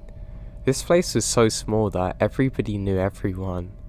My high school graduation class consisted of less than 30 people. It was a place with a very small population, but geographically, it wasn't small at all, consisting mostly of wooded areas and open fields. Houses are spread out, and nothing like what you see in the city. I mean, the nearest city was hours away. I lived on a dead-end gravel road. My neighbour's at the very end of the road, and to my left, there's about a 5-minute walk before you meet the others. You could barely see the neighbour's house through the sparse trees. To the right is another neighbour. My uncle and aunt and my favourite cousin actually live about 5 minutes away. I could only see their house if I walked to the end of my driveway. My house was the second to last one on the road, and just before my house was a really long driveway. I suppose you could call it another road, but it led directly to a house behind mine that belonged to a man I'll call Dave. Now there's a large open field, followed by another sparse tree line, and Dave's house is behind that. I could easily see his small house perched on the top of a tiny hill in the distance. I loved growing up there. It was my favourite place in the world. My mum and dad worked in town, and my older brother, my younger sister and I were always left to our own devices growing up. We were always playing outside. My siblings and I are all born within the first half of the 90s, so we grew up during a time where there weren't really cell phones. We didn't have cable TV, just a few channels when we got an antenna. And our parents usually kicked us out of the house from sunrise to sunset because they didn't want us being stuck indoors. Because of this, we often explored the land around the area. Being 90s babies, our parents for some reason trusted us to literally wander everywhere. Never once did they check up on us. Now the house behind us was extremely creepy. We rarely saw anyone come or go, and believe me, they were very nosy and would know if somebody was driving down the road. The upstairs bedroom window overlooked the front of the house, and my sister upstairs' window overlooks the back of the house. We also had a giant set of sliding glass doors at the back of our house that opened up to the back door porch. They were so big it practically took up the whole wall, so we literally saw everything. Despite the neighbour behind us rarely being seen going anywhere or seeing anyone show up there, we just knew he was creepy. We used to call him Creepy Dave, and still do to this day, including my parents. I can't really explain why we started to call him that, but it seems so fitting. We used to walk through the field and along the tree line towards Dave's house. We were careful not to walk all the way up the driveway. We'd usually just play near the tree line and the fields around the area. The fields are owned by a local farm, family friends or my parents, so we weren't exactly trespassing onto Dave's property if we stayed just far enough down. Sometimes we would get a little brave and creeped up the road more. I can remember inside the ditches leading up to his driveway, there would be animal bones, fully intact skeletons, even a deer skull.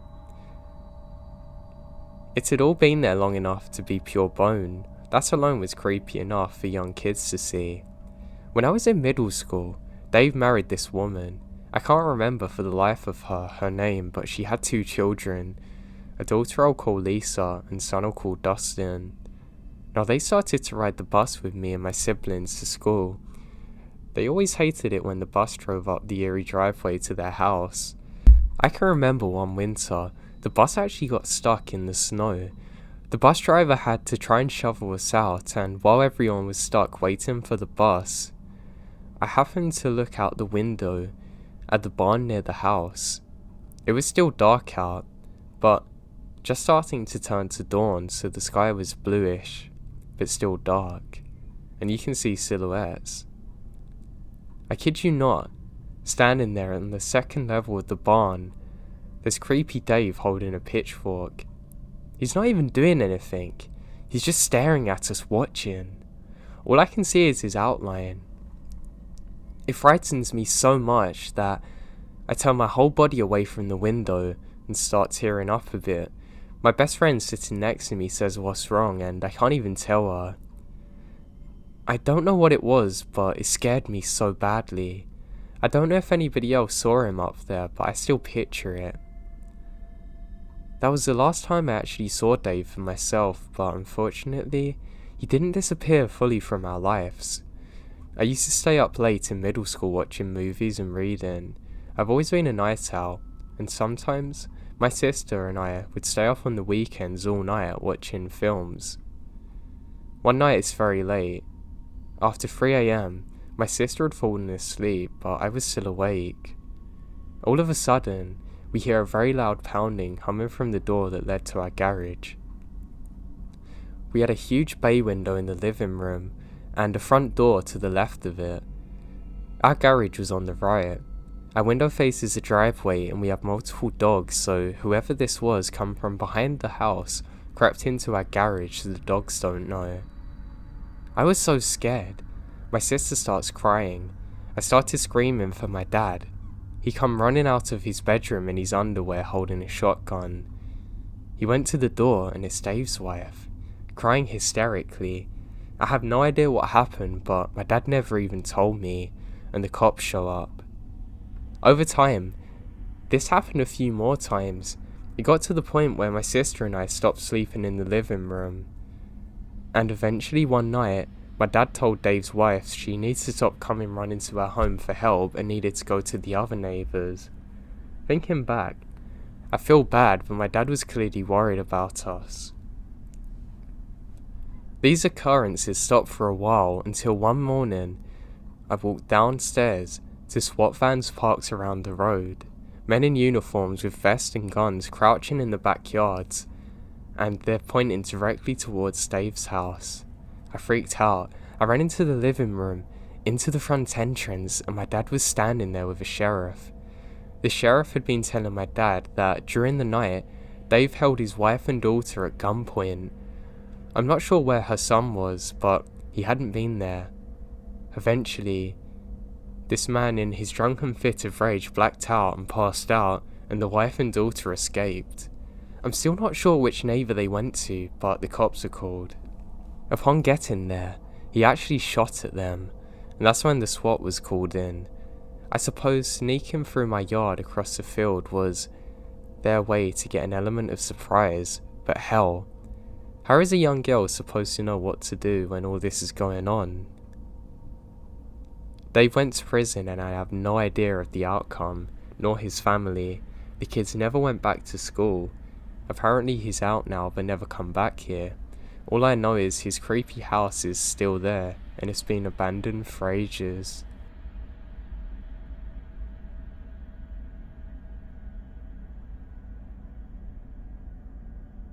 This was a few years ago during my freshman year of college.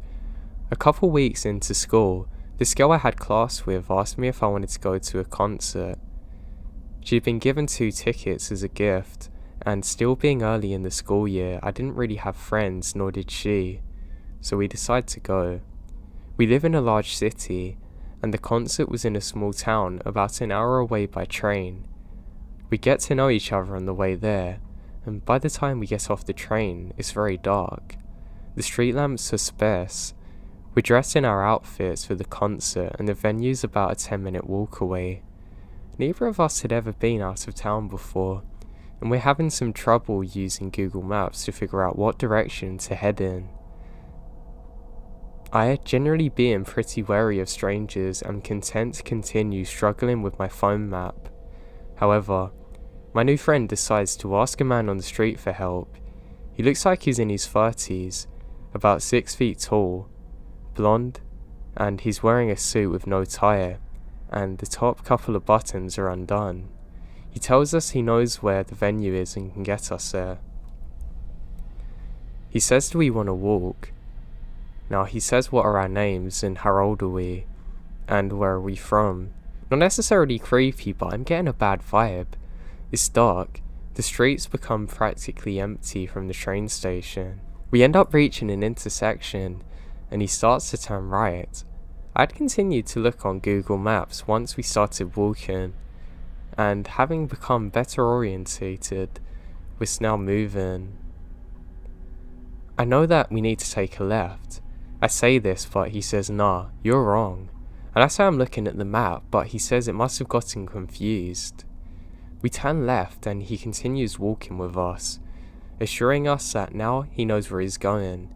The map says a concert's up ahead, and in the distance, I can see people all heading in the same direction. Again, our guide says that this is wrong, and he starts walking into a very secluded area near the woods. My friend is starting to get worried, and looks very superstitious. I'm gonna leave that in. My friend has also become suspicious, and we tell him that we're gonna continue straight. He insists that the venue is through the parking lot, and when we point out to the people up ahead, he says it's a shortcut, it's much quicker. We thank him for his help and keep walking. As we leave him, he stands there in the parking lot yelling, "You guys are gonna get lost. You need help." Luckily, he didn't follow us and stopped yelling once we got closer to the crowd. We got to the venue soon after, had a great time at the concert, and I'm scared he'd be waiting for us. Luckily, he never found us again. I'm positive if we went into the woods, something very bad would have happened.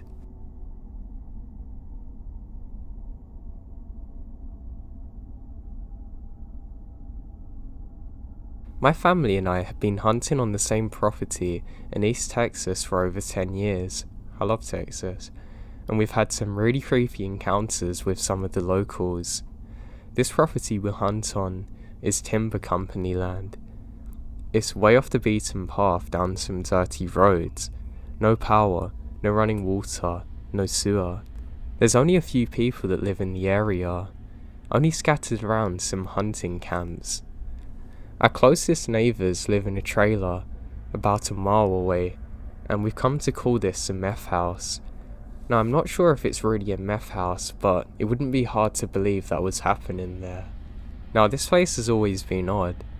There is a trailer sitting in the middle of a pine clearing. The brush is fairly overgrown around the trailer, almost as if the property is abandoned. There have always been broken down cars and other junks grown around the front. Cow skulls and hip bones are attached to a pine tree going off about 20 feet. It started out maybe 10, and over the 10 years has grown out to about 20. Now for a long time, the strangest thing about that place is the vibe you get. In 2017, things get weirder. The front yard collection began to grow. A rotted out taxidermy of wild hogs was added to the skull tree.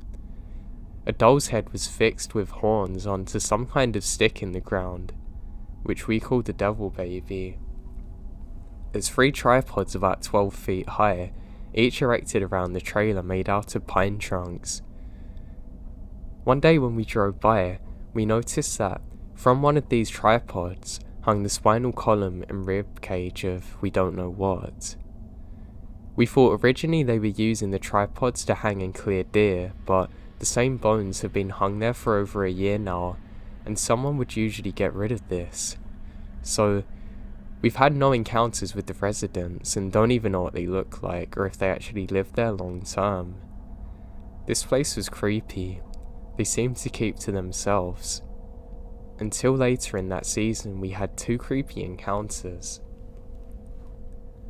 The first happened to my good friend. He had made a quick day trip with his wife up to the property to fill feeders and ride 4-wheelers. To get to the spot, he has to get on the dirt road and drive past the meth house. His spot is only a few hundred yards away from the house. While they were doing their thing, they began to hear some strange noises. And as he listened closer, he could hear high-pitched gibberish between 3 voices yelling weird words in Arabic and with Jesus mixed in.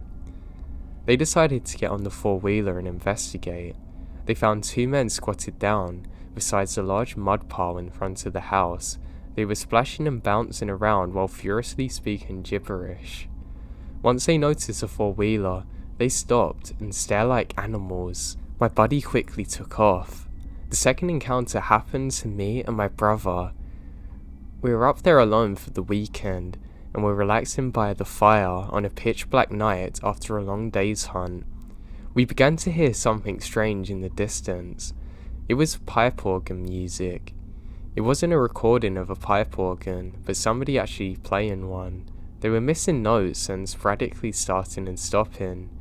We laughed about how it was like something out of a horror film, but the music continues for hours. Then all of a sudden, we hear crashing through the brush. Now we're actually in a very thick area of brush. It is between our camp and the direction of our house. This doesn't sound like the usual spooked deer or armadillo roaming around, or hogs even. It's made by something very large. Now the rest of the night it's quiet, and there's no more organ music, and we don't know what caused this. Now not too much has happened since then, but we've made a point never to go there alone, but to maybe one day scout it out overnight.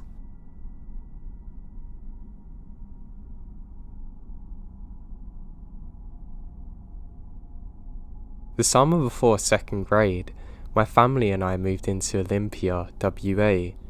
I with my parents and my older sister back then. My sister is 2 years older than me, so she would have been in the 4th grade. My sister celebrated her 10th birthday that same year by having a handful of friends over for a sleepover. We owned a trampoline back then and often had sleepovers and used the trampoline during the summer months. We lived near a forest. Now we have many fond memories of sleeping on the trampoline under the stars, but this was not one of those fond memories. Seeing as it was my sister's party, I was younger, and the annoying brother am not invited to the trampoline party. I do, however, remember how the events unfolded. It all began when around 6 or so girls came fleeing inside screaming about a man in the woods.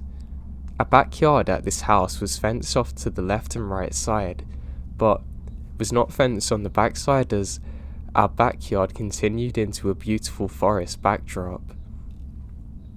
According to the girls, as they're out on the trampoline enjoying their sleepover, a man in a yellow rain jacket appeared in the woods.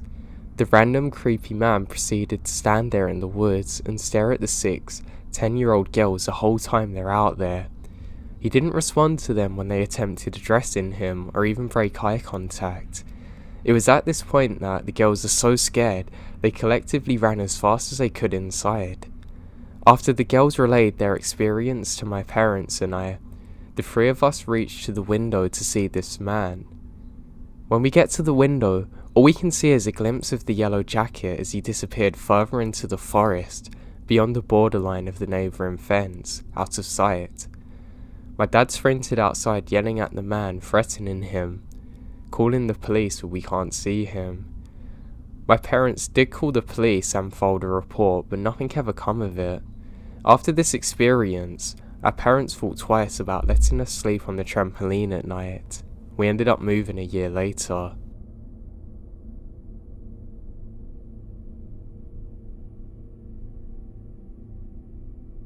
When I was quite young, maybe 9 or 10, my mum, sister, who's about 4 or 5, and I went for a walk in the forest.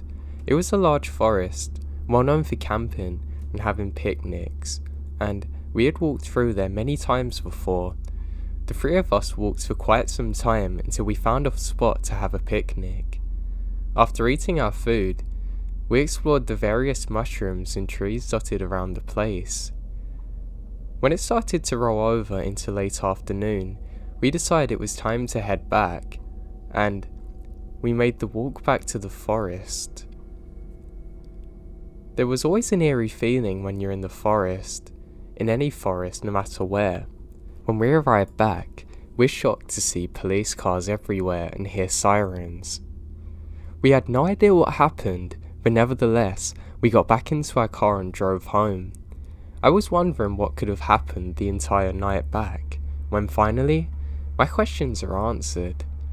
My mum and I sat down to watch the 7 o'clock news and found out that while we're having a picnic, the police had discovered a body buried in a shallow grave in that very forest.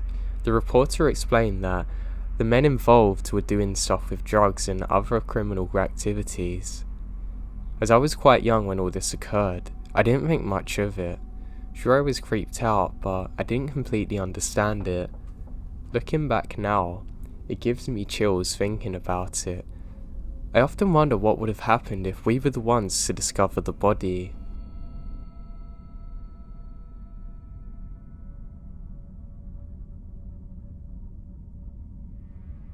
I was in the kitchen the night before last, washing up some plates for dinner, when I glanced out of the window in front of the sink and saw someone standing at the far end of my own yard.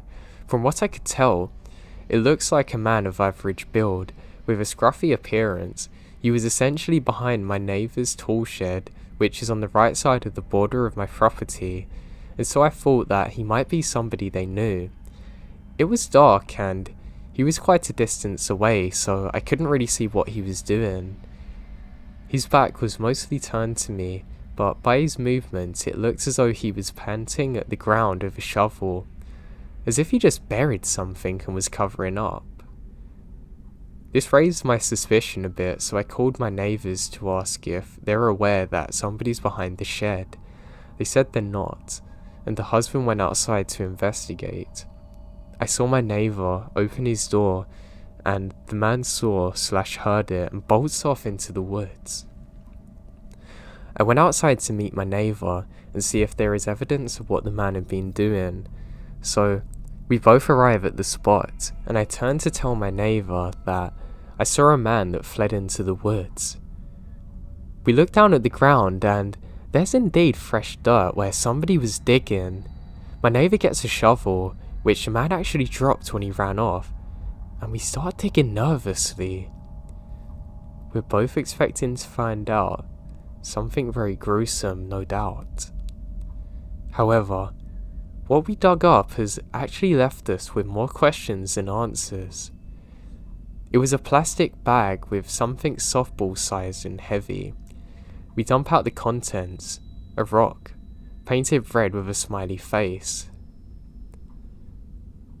Why would somebody be out here trespassing to bury a painted rock and a button? And it's painted on the rock, not blood. It's not a murder weapon as far as we can tell. Still, the neighbour and I actually report this to law enforcement, and they come back to take a statement. They take the rock and button, just in case it's connected to a crime. The whole ordeal has made me on edge, to be honest. Why on earth would somebody bury something like that, especially in the dark?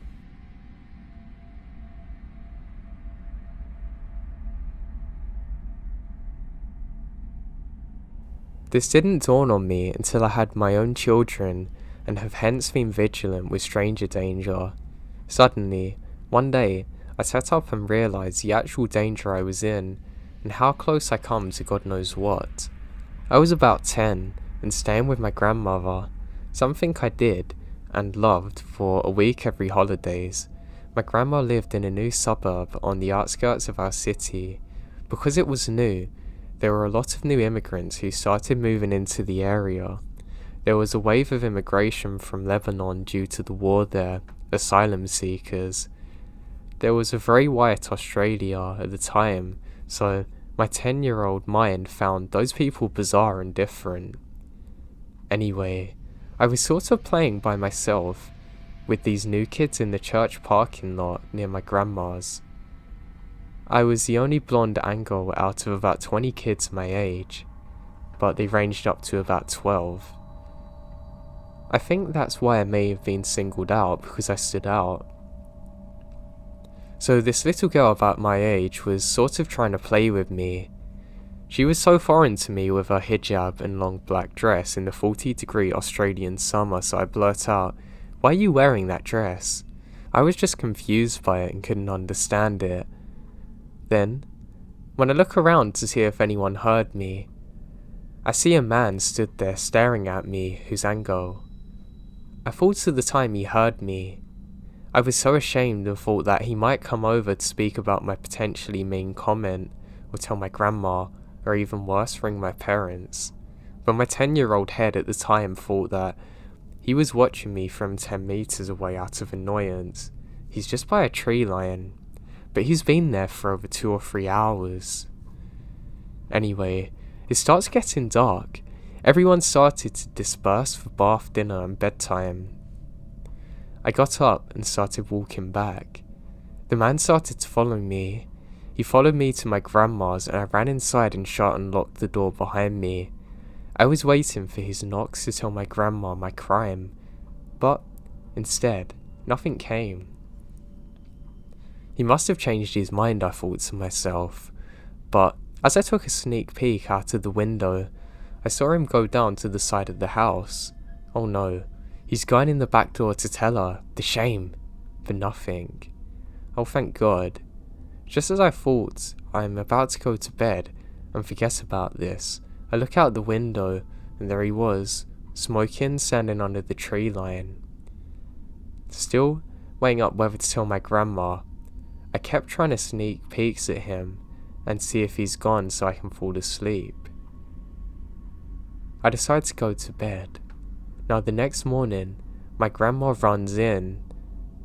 Now, the fly screen is off of the windows. Now, she thinks I must have done it because they can't fall off on their own. She also said I was not to ever try and force the window open again. Now, all the wood around the windows has been chopped and broken. I said I didn't do it, and she doesn't believe me. She literally doesn't believe me in the slightest. And, you know, I never connected that at the time that it was a man trying to get in. But it must have been, because it was trying to get into my window and I saw him there. I never really thought anything of it. But now I'm an adult, I'm fully aware of what could have happened and it really terrifies me.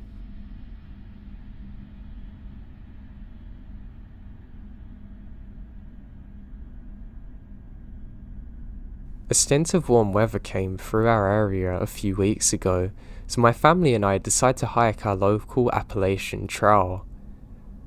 We're 25 minutes into our hike when my wife stops abruptly as if she was spooked. With my daughter sitting in her hiking seat attached to my backpack, I slowly shift up in the direction of my wife. All we come across was a large rock off the trail that had been spray painted with a Bible scripture. It read out, Neem Neem Ketul, Ursharan, Daniel 5:23-28. The urgent style with the writing and intensity is what unsettled my wife. It was just odd to see this grafted so far off the path, but, however, Appalachia attracts all walks of life. I looked up to the interpretation and it goes, Meme.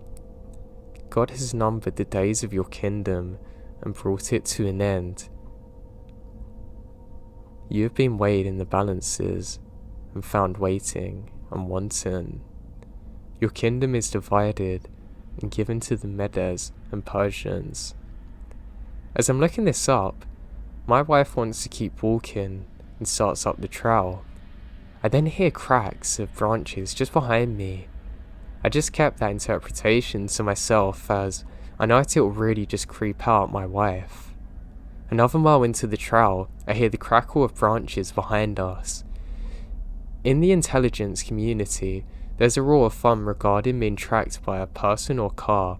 1 time it's an accident, 2 coincidence, 3 enemy action. Coincidentally, this is probably what's happening, I think, and it might just be a deer trying to follow us. So I turn around to whatever's making those noises. And in the woods off the trail, I spot what appeared to be a man crouching over messing with something in his bag. But he's whistling to himself. I thought, maybe he's just getting something and don't think much of it. But I knew that the guy'd been behind us for quite some time now, because of the first time I heard the sound. Now not even 100 feet further down the trail, yet again, I hear another rustle. 3rd time. I turn 180 degrees. The man's about 20 feet in front of me, adjacent to the trail. I look at him. He doesn't make eye contact, just looks sporadically at different things, from the ground beneath him, to the trees, and then to the sky. While looking to the sky, he says the days of Babylon are numbered. I reply cold and cynically, "Are you lost, buddy?" And I can feel the adrenaline. My ears are ringing and my heart is beating double time. Now, I'm starting to think I'll have to defend my family from a lunatic, but he mumbles, giggles and turns into the woods, never to be seen again.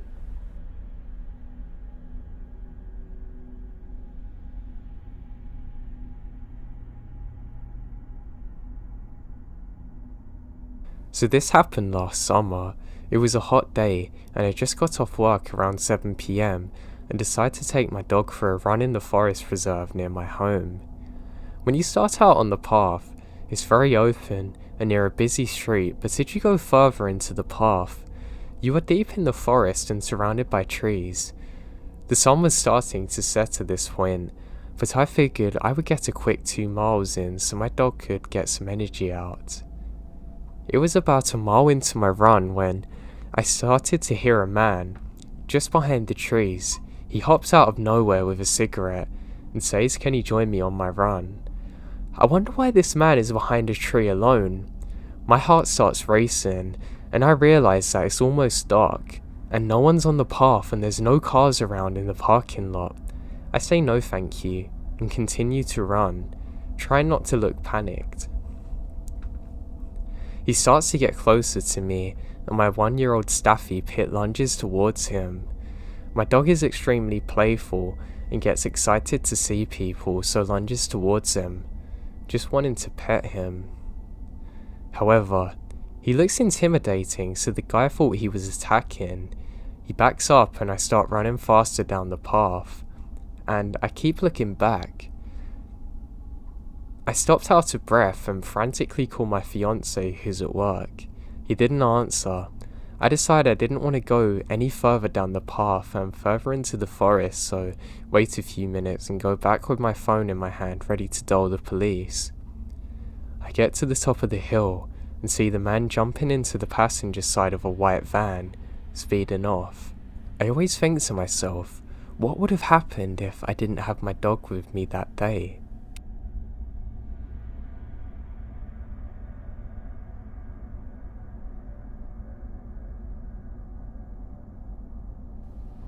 This incident occurred last spring.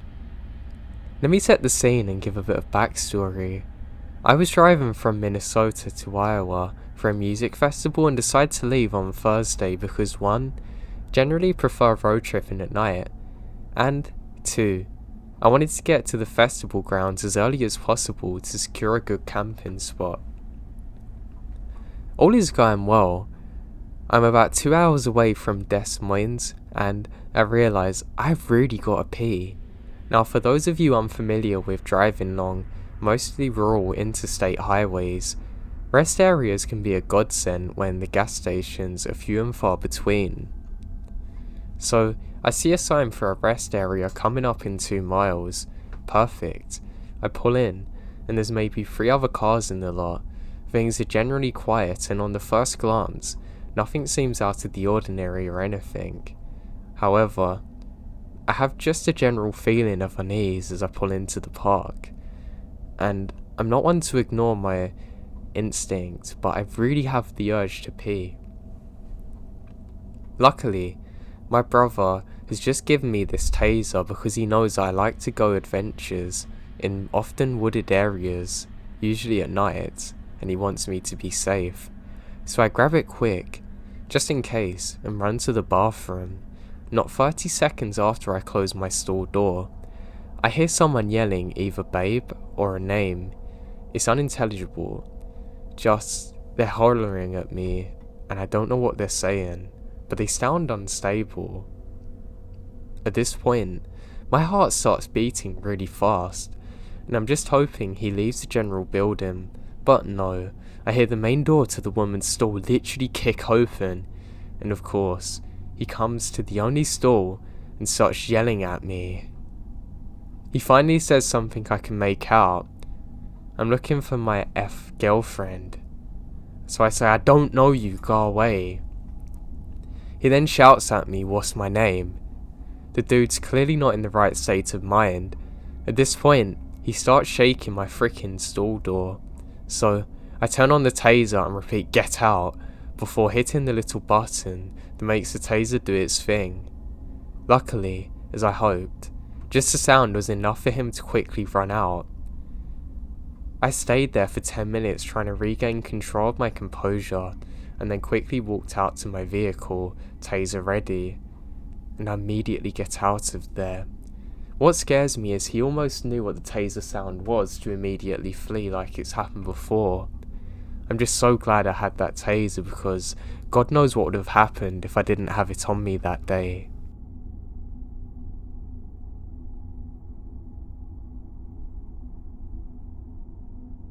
I was playing disc golf, aka frisbee golf, by myself one day, and I lost a disc in the woods. As I was looking for it, I heard a woman yell, "You're crazy," and a guy responded with something to, "You're supposed to keep your heart open. How is this keeping your heart open?" They're on the path on the other side of the trees, and the woman's walking away from the guy. I heard someone walking through the woods towards me. It was a guy. When he saw me, he smiled and said, "Hey, you're Luke, aren't you?" And I said nah, and said my actual name for some reason. He shook my hand and said, "What are you doing?" "Listening." I told him, "No, I'm looking for a disc." He was like, "Oh, you're a disc golfer, huh?" He said something along them lines, but I didn't really know what to make of it. Then he looked me in the eyes and calmly said, "You're screwed. You don't even know it. We know too much and you're screwed." It's at this point I turned, walked away, and never come back again. I've never been to that park again since.